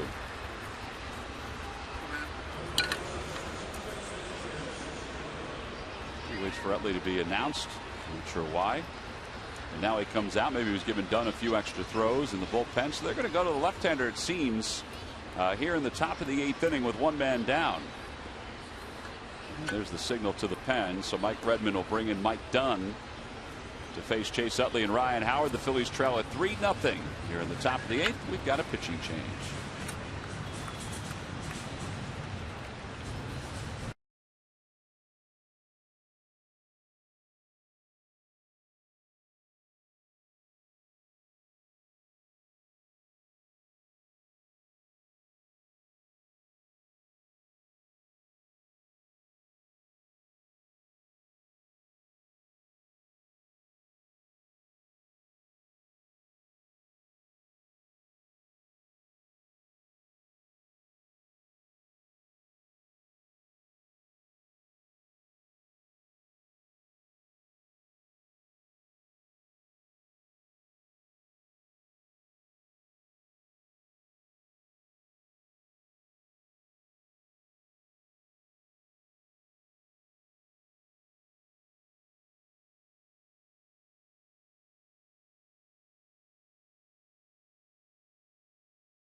It's a 5:05 first pitch against the Colorado Rockies. You can purchase your tickets by going to Phillies.com for that game and for all the games coming up on this upcoming homestand. It begins tomorrow when the Dodgers are in town. Clayton Kershaw is scheduled to pitch for Los Angeles, and he is scheduled to be opposed by Roberto Hernandez. Phillies have not announced the starter for Saturday's ball game in 5:05 or 3:05 start. Mike Dunn, his 21st ball game. Lefties are hitting .207 against him. 4 wins, 3 losses. He's beginning his 4th year in the Marlins organization after making it to the big leagues with the Atlanta Braves. And he'll face Chase Utley.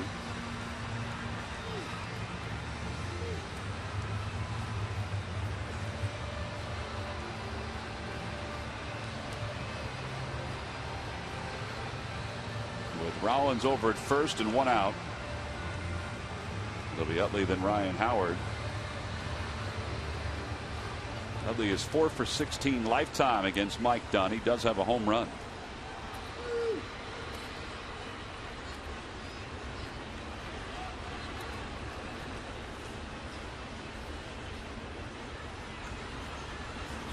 And Utley hits one to deep right field. Going back on it is Stanton out toward the track, and it's off the wall. Rollins hesitated for a moment to make sure the ball wasn't caught, so he'll stop at third. And the Phillies have runners on second and third with 1 man down. It's a double for Utley. And that's his 19th of the year. Rollins stopped at second base at the last moment as Stanton sort of left his feet. I think what happened, you see Chase gets a fastball that he can drive, and he drove it off the base of the wall, off halfway through the wall. Yeah. Luckily, it didn't. But I think Jimmy watched the ball as he moved, and I think he lost track of where he was and where second base was. Yep. I don't know if they would have sent him anyway. Probably if he would have run the whole time. But after the catch Stanton made yesterday, you don't know what he can do from an athletic standpoint. So now 1 ball, no strikes to Howard. He is the tying run with 1 man down here in the 8th. Howard does have a home run against Dunn. He's 4 for 6 against him lifetime. And a fly ball to left. It's playable for Yelich. Rollins will tag. Yelich makes the catch. His throw goes toward third, and the Phillies are on the board. It's a 3-1 ball game. An RBI for Howard. Now that's his 25th of the year. And there are 2 outs.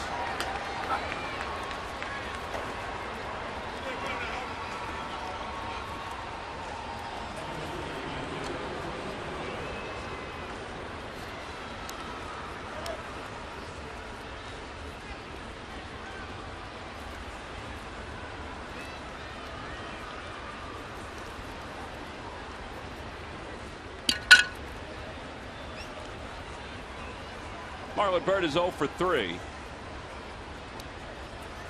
Marlon hit one to the fence in left field in the 4th inning with a runner on first base. At that point it looked like, all right, maybe the Phillies are going to get a run here or 2. But the yard held it.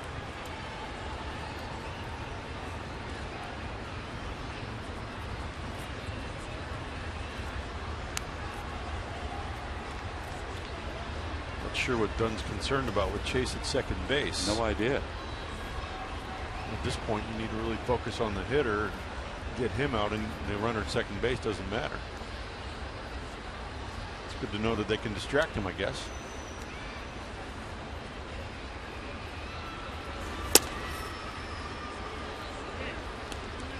How careful will they be with Marlon Byrd with Ashe on deck? They're going to go after him here, aren't they? Well, I think they may initially try to go after him. If they fall too far behind in the count, they may just pitch around him. You know, it does put the tying run on base, but you get that lefty-lefty matchup. 1 ball, no strikes to Byrd. Fly ball center field.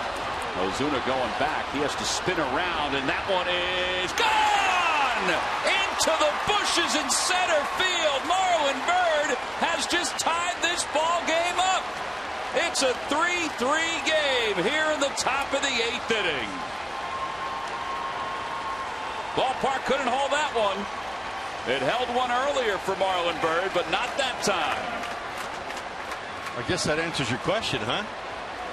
It's quite interesting. I'm sure Dunn will be second guessing himself on that pitch selection and what he was attempting to do there. Look for a fastball out over the plate. He just missed his location. Ball looked like it was middle to middle in. Marlon just put a nice easy swing on that ball. Sure did. Hit it a long way. And that makes a winner out of Thomas Smith of Collegeville. He's won $100 thanks to Marlon in the McDonald's home run jackpot. So we are all leaving at 3 here in the 8th inning. Cody Ashe's the batter. It's 0-1 to Ashe. Spinning cue shot. That's a fair ball. It started out in foul territory, and McGee has no play.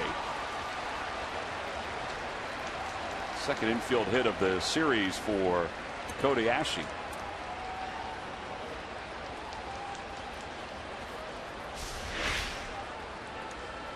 Slider away that Cody just hits off the end of the bat. It's got a lot of English. Comes back into fair territory and stays right there.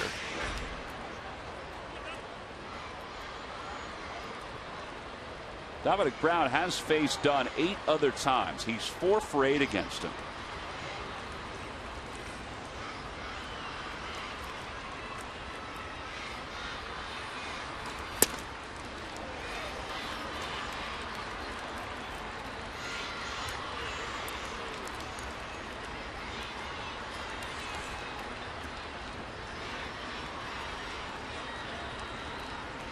No balls and 1 strike to Brown.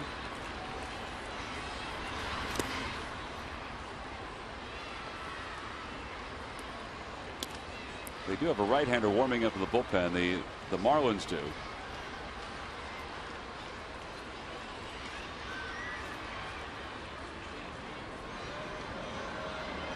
And that is Cishek. Darren Ruff be available to pinch hit at some point. Outside, 2-1.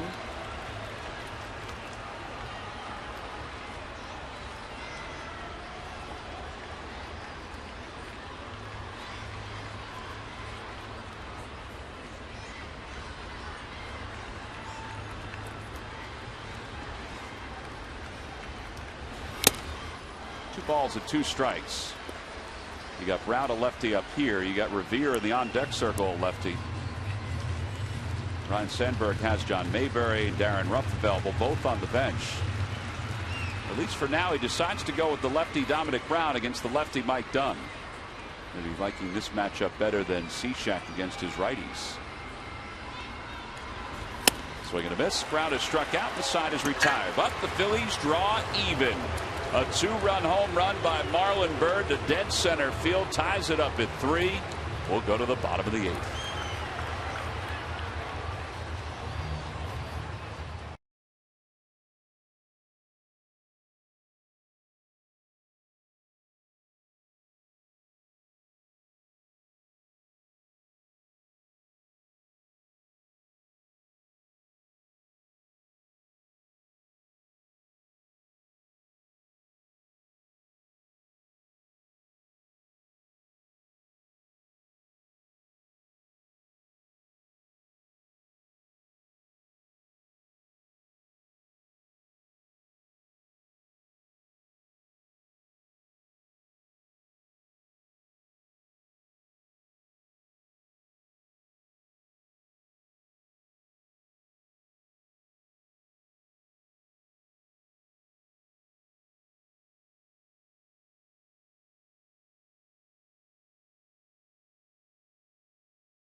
The fanatic imposes from his collection of children's books.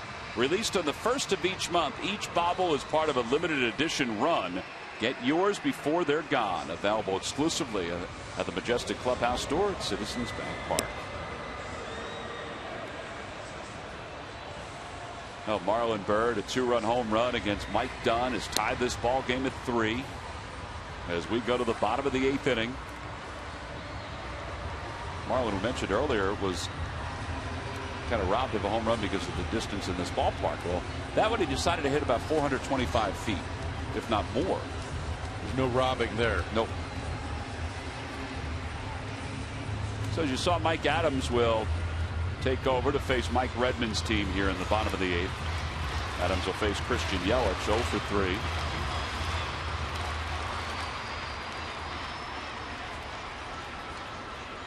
Yelich has struck out twice. He's also grounded out.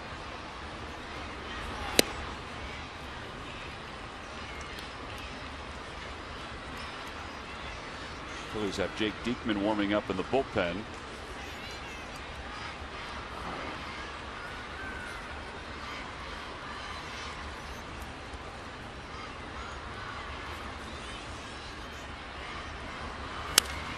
Adams was in the first game of this series, did give up a run. He struggled with his command in that series. The series opener, I should say. He looked a little flat.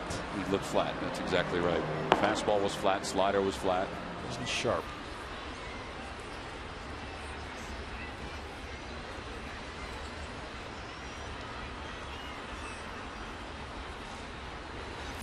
Back toward the box. Flagged down by Adams. Fine play there. 1 out.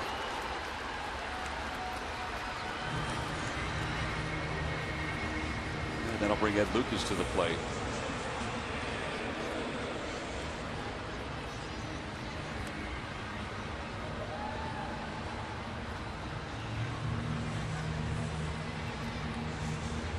Lucas has 2 hits today. He had a few hits in yesterday's ball game. His average is up to 333. With limited at bats, he's 12 for 36.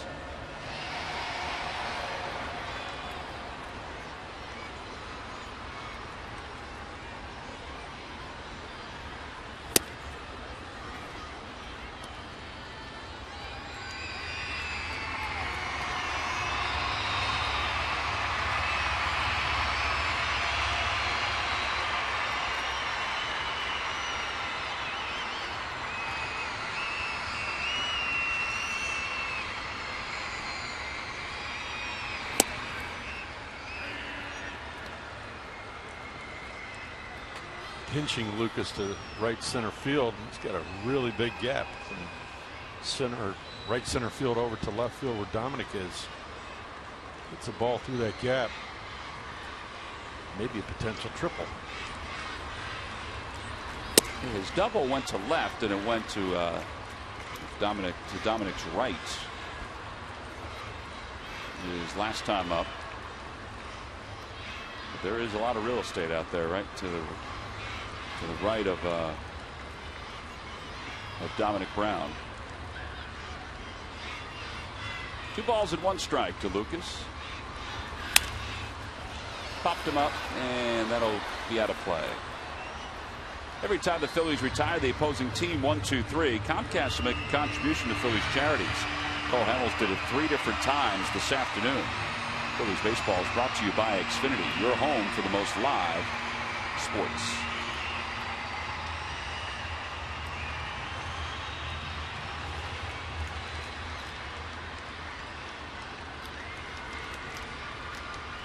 Two balls and 2 strikes to Lucas, a utility man. Lays off 3-2.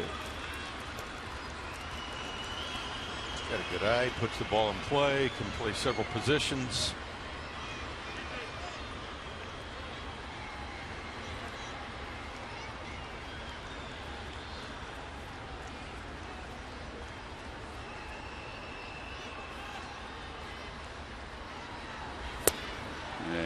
Ball is low, ball 4. So a base runner with 1 away. And that brings Stanton to the plate. Stanton had an RBI his last time up. He has 2 hits today.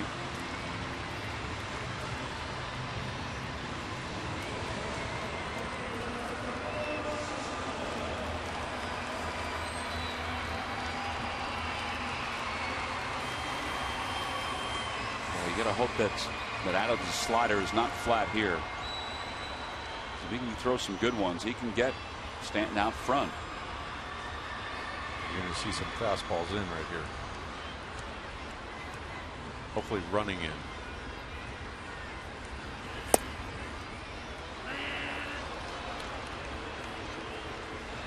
Phillies bullpen this year 10-7 with an ERA of 4.86.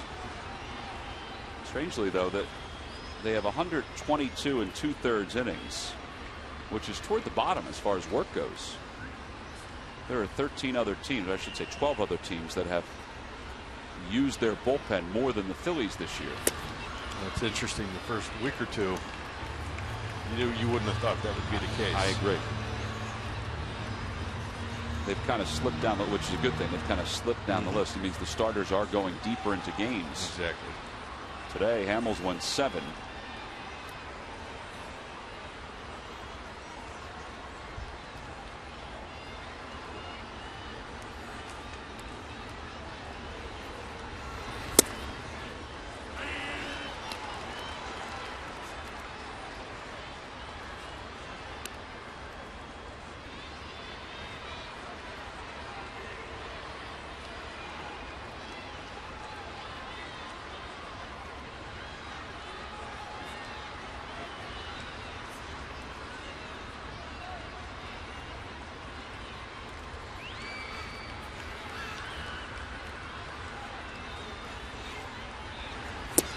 And a call, strike 3. How about that? 92 right at the knees against Stanton. Yeah, there are 2 outs here in the 8th inning. Good job by Mike Adams. Very good pitcher. He kept the ball down with movement. Threw the ball right to the target that Will Nieves had given him, and I think he fooled Giancarlo the whole at bat. I think that's exactly what happened. So Stanton is retired. Here's Casey McGee. McGee is 0 for 2.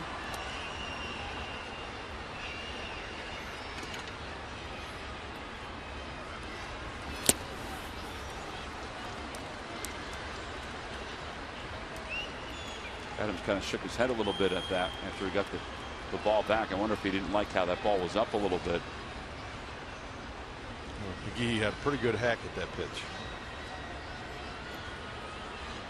McGee has done better against righties this year than lefties. Hitting .329 against right-handed pitching, under .200 against lefties. And he fouls it away. It's 0-2. You can tell Adams feels really good today with his fastball. Well, he threw the 2-strike fastball to Giancarlo Stanton. Yeah, and here's the situation. He's got to be smart. He's got a man on base. He's got an 0-2 count. You want to be aggressive, but you don't really want him. You don't want to throw something that he can get a good part of the bat on. You really want to have a purpose with this pitch. The 0-2 pitch. Just a little high with that slider, and it's 1-2.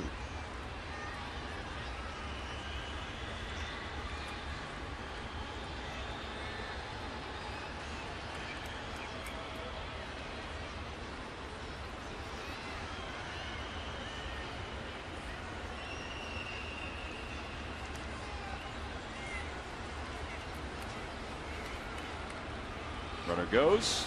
Swing and a miss. He got him. He strikes out the last 2 hitters here in the 8th inning and leaves one over at first. We have completed 8. We go to the 9th inning. Ben Revere is scheduled to lead things off for the Phils.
Marlins have taken a 3-0 lead in this one, but the Phillies put some really good at-bats together in their half of the 8th inning. And now as we go to the 9th inning, they've got a chance to take the lead and set up Jonathan Papelbon to try to close things out. But let's talk about that 8th inning. Really good at-bats by the Phillies. Yeah, they really put some good at-bats together. Ran the bases well. You know, whether Jimmy scores there or not on Chase's hit, it really doesn't matter because they needed 3 guys to score. So Jimmy gets a third, get a sac fly. Marlin comes up and hits a home run, ties the game. And, you know, again, they had the opportunity to pitch around Marlin with Cody Ashley on deck, and they chose not to, and they got burnt by that. Well, they got burnt by our W.B. Mason delivery of the game. Marlin robbed earlier in the ball game, hit one a ton to left. It stayed in the yard. This one, no chance it stayed in the yards. Marlin hits his ball. I mean, there you see it right on the wall. 418. He hits it right over top of 418, and as long as it goes over that fence, doesn't matter how far it is. Well, that was our W.B. Mason delivery of the game. And now, as Steve Cishek comes in for the Marlins in his 19th ball game, he'll face Ben Revere. It looks like Tony Gwynn. And in the top of the order. All right, now Revere, he's got to look at this kind of like he's back in his old spot as being the leadoff hitter. Oh, it's really important here that he gets on base. He can do a lot of things if he can get on base. Use his legs, use his speed, take the extra base. And he's aboard with a base hit up the middle. Good job by Ben. And that's really interesting because I think that's the first fastball that he's seen down and out over the plate today. And he hit it right back through the middle. And that's where Ben is really effective. Now here you got a great situation. Yeah, you can bunt. Here's the pitch. It's a fastball, a sinker that's down. You got a sidearm guy, so you know that ball is going to it's going to try to bottom out. And he squares it up enough to hit it back through the middle. Now here I got to believe you might see a bunt. Actually, you should see a bunt. Or they give Ben a chance to, you know, one or 2 pitches to get to second base. I doubt it though. Tony bunts. It's a good one over toward third. McGee bare hands. Sacrifice is successful. The go-ahead run is in scoring position.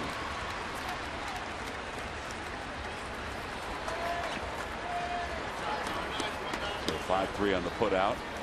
It was McGee to Garrett Jones, who takes over at first base for Jeff Baker. Now Jimmy Rollins. Rollins has been on base 3 times today. He had a single back to the third to move into sole possession of second place all time in hits for the Phillies in franchise history.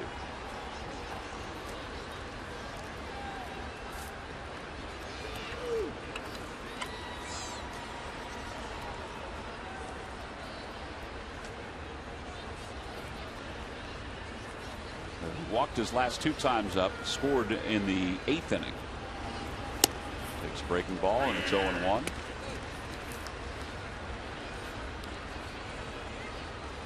Rollins is 0 for 3 against Cishek.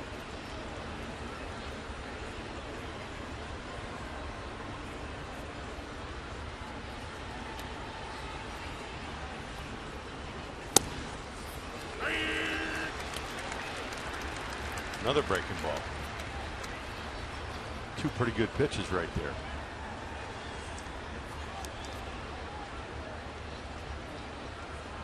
Jimmy here has to protect and hopefully doesn't chase any, you know, that he doesn't want to swing at, but he's going to have to protect the close pitches and try to work this count until he can get something he can get through the infield.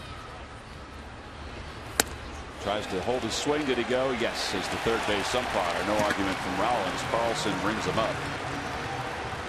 And there are 2 outs. And here comes Will Nieves. See the value of raising an eye level there. It was down, down, slider, slider away, and then a fastball up. Jimmy kind of had to come up to it and couldn't hold a swing.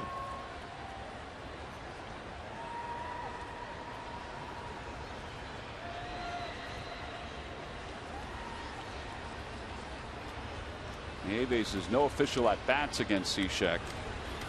And he takes a breaking ball. It's 0-1.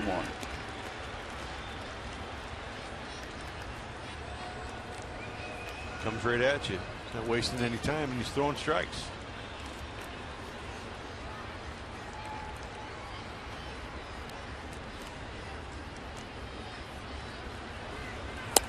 Outside, 1 ball, 1 strike.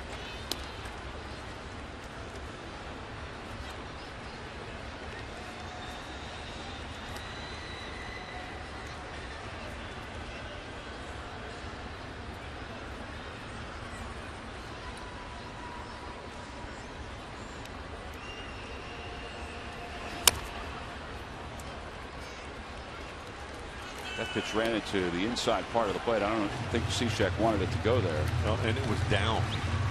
So, you know, for Will to lift that ball, he's got to hit the middle or get underneath it as that ball's sinking. Hit the top of it, pull it foul. 1 ball, 2 strikes to Nieves. Revere leads off second. And a swing and a miss. Threw it softer and softer.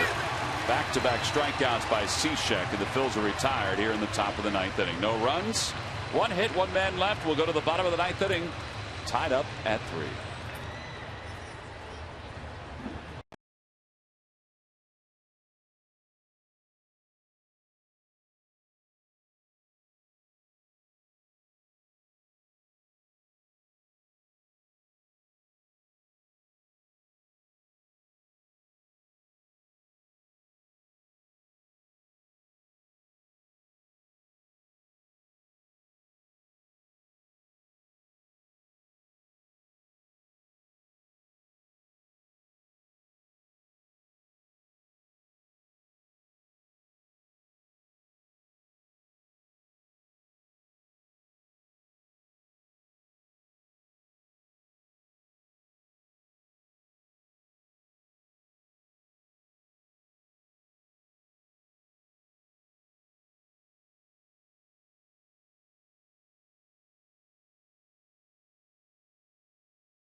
Hamels' performance. He went 7 innings today on Pure Auto Insurance presents Phillies postgame live. We go to the bottom of the 9th inning, and the Phillies and the Marlins are tied up at 3. Jake Diekman will take over for the Phils here in the bottom of the 9th. Diekman, who pitched in game 1, his ERA is dipping more and more. It's at 3.91. Opposition's hitting just 185 against him. Murph, 34 strikeouts in 23 innings, and just talking to Jake, he feels really comfortable with where he's at right now. You're right, Tom. Comfortable, confident. They're the words that are being used to describe Jake Diekman right now. Brian Sandberg said he's been able to, get his breaking ball down out of the zone, keep it out of the middle of the plate. He's been real good with that. You mentioned his ERA down from 7.30 the month of May. 10 2/3 innings, just 4 hits. He has not allowed a run to score in the month of May as well. So pitching very well, pitching effectively late in games, and it's been an important part of why the Phils have been able to win these series. All right, let's see what he can do against Garrett Jones as we start the bottom of the 9th inning. Jones in his first at bat here to this afternoon. He did not start the game, but came on in the top of the 9th inning to play first. He's hitting .280. He's had a very good series against the Phillies, and he breaks his bat, a 1-hopper to short. Good start by Diekman.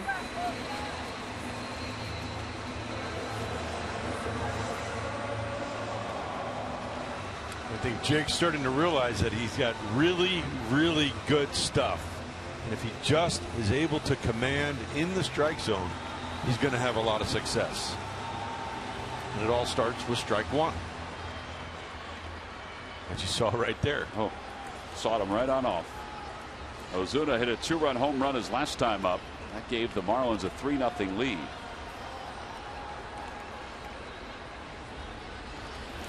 Fastball outside, 1 ball, no strikes.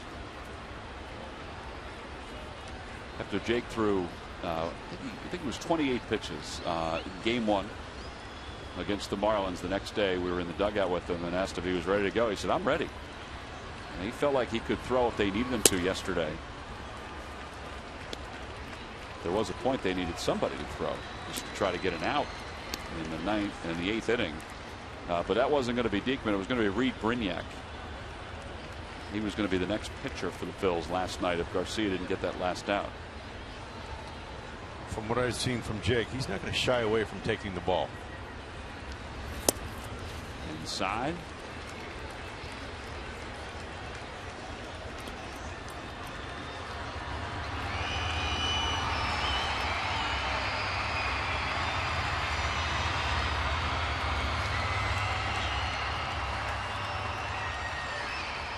You see Jones in there. Johnson just walked by him and he put his hands, looked like it was about a foot apart. He goes, I guarantee you, saying that ball ran about a foot on me and jammed the heck out of me and broke my back. That's what he can do. That's what Diekman can do when he's right. His ball has unbelievable movement. And you put that thought into a hitter's head like a Jones. They're going to start trying to make adjustments before they even get to the plate. The line drop to right, and that'll drop in front of Marlon Byrd. Ozuna with his second hit of the day. Guy was hitting 140 in the month of May before yesterday's game. Well, he's not hitting 140 anymore.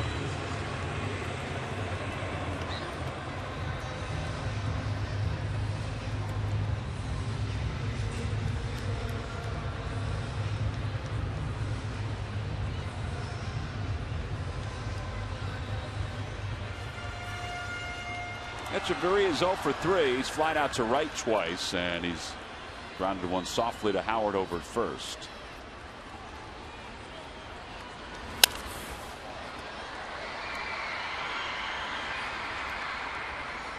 You just watch the swings that some of these guys take. Fastball that beats him. I mean, it's impressive. And guys will tell you he's hard to pick up. Actually, one of the guys the other day was saying if he would just move to the first base side, he would be even more difficult to pick up. Huh.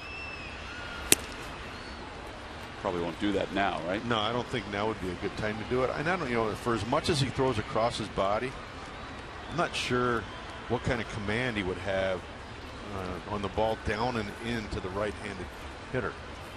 You'll see when he throws, he really throws across his body. If you put him the other side of the rubber, I don't know if he'd be able to stay on the mound.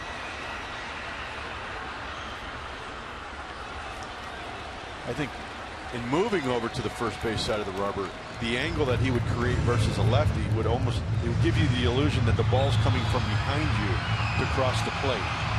And then with a right-handed hitter, the angle that you're creating is going to be hard to pick up whether the ball's going to be away or in, and how much it's going to break or tail. Out toward left, Dominic Brown going back toward the track, makes the catch. And there are 2 outs.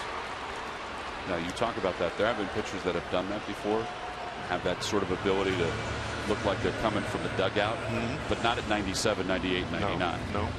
And that's again, Cliff. I've heard hitters talk about Cliff. He's hard to pick up, and I got to believe Jake is hard to pick up too because he hides the ball so well behind him. And then he's throwing across his body, and all of a sudden now the ball comes out, and he's not 5'5". He's 6'4", 6'5", and with that stride and where he releases the ball, he's not releasing it at 60 feet. He's releasing it at maybe 53 feet, 54 feet. Sure. At 97. It's not a lot of time to react.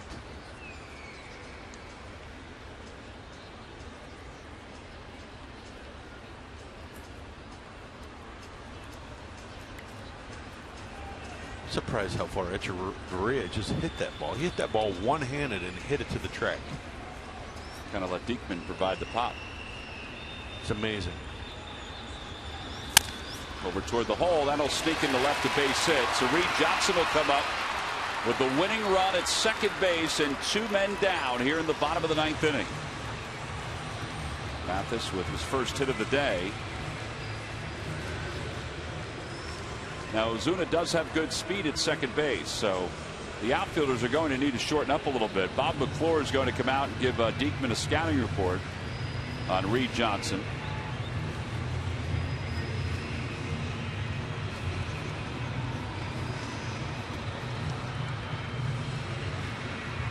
Johnson has 1 hit and 3 at bats against Diekman.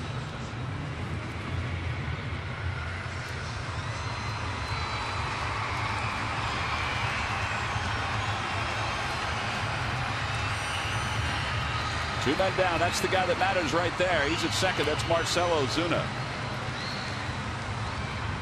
And Johnson, being the veteran he is, was talking to Jones, as I mentioned, in the dugout. So I'm sure he's going to go up there with some sort of a plan here. Rear pinch hitting has been something that Johnson has done very well during the course of his career. .291 average. And he takes a strike. It's 0-1. Diekman starts him off with a slider. He stands right on top of the plate. Tries to take that inner part of the plate away from you.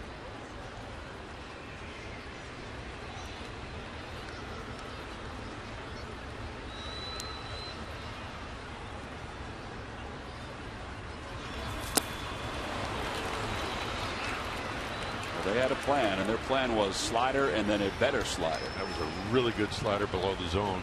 You see how quickly a hitter has to try to react. It didn't look to me that Johnson recognized that slider. He's trying to react to the fastball. Johnson's been good this year as a pinch hitter. He's 6 for 18.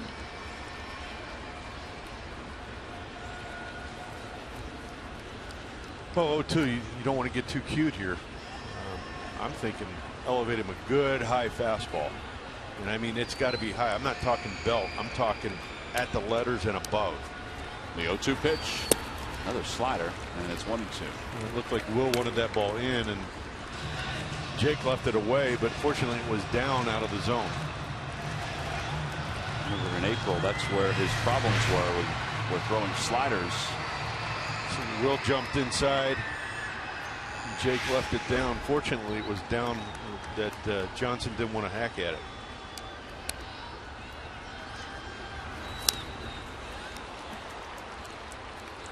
Four sliders in a row. No, and he really hasn't taken a good swing at it. And it's not going to take, it doesn't have to be a good swing. He's just looking to make contact and get it through the infield. So you got to be careful here. The outfielders aren't as far in as you would think. They're sort of normal depth right now with a winning run at second and the count 1 ball and 2 strikes to Reed Johnson.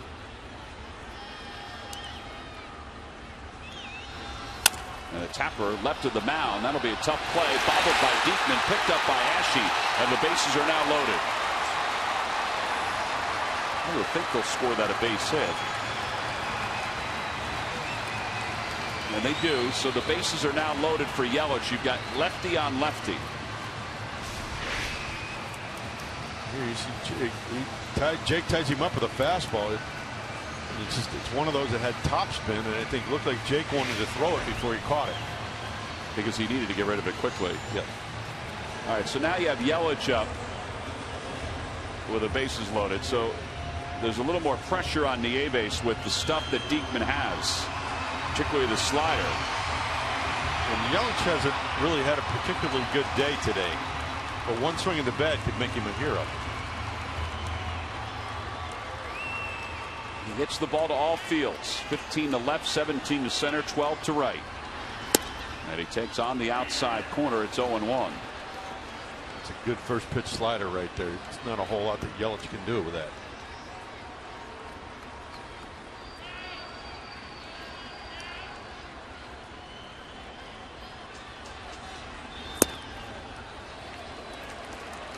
First fastball he's thrown in a little while.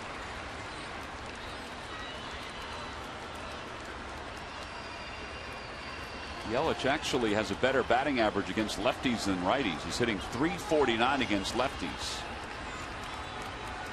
And the 1-1 pitch. Hit sharply toward the hole into center field. A base hit, and the Marlins are going to walk off with a 4-3 victory over the Phillies as they take 2 of 3 from Philadelphia. Christian Yelich is the hero this afternoon.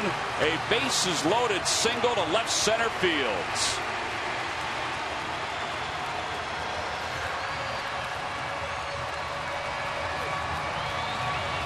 Well, Rollins was shaded over a little bit. That left a spot to his left open for Yelich to just serve one through, and that's exactly what he did. He got it right through the hole. And it brings home Marcell Ozuna. And the Marlins defeat the Phillies 4-3 here this afternoon at Marlins Park. You see his fastball. It's the outer third. He just tries to stay behind it. Hits it beyond the reach of Jimmy Rollins. Just as easily could have hit that ball at Jimmy. So Miami takes 2 of 3 as Yelich, a .349 hitter against lefties, comes through in a big way against the left-hander here this afternoon. And the celebration began for the Marlins. The big hit provided by Yelich, but it was set up by our Chevrolet player of the game, Marcell Ozuna. He homered earlier, but he also was able to reach base here in the 9th inning on a single to right field that got the rally started for the Marlins as they pulled away with the victory. 4-3 the final score here in South Florida. We'll be back to wrap things up from Marlins Park right after this.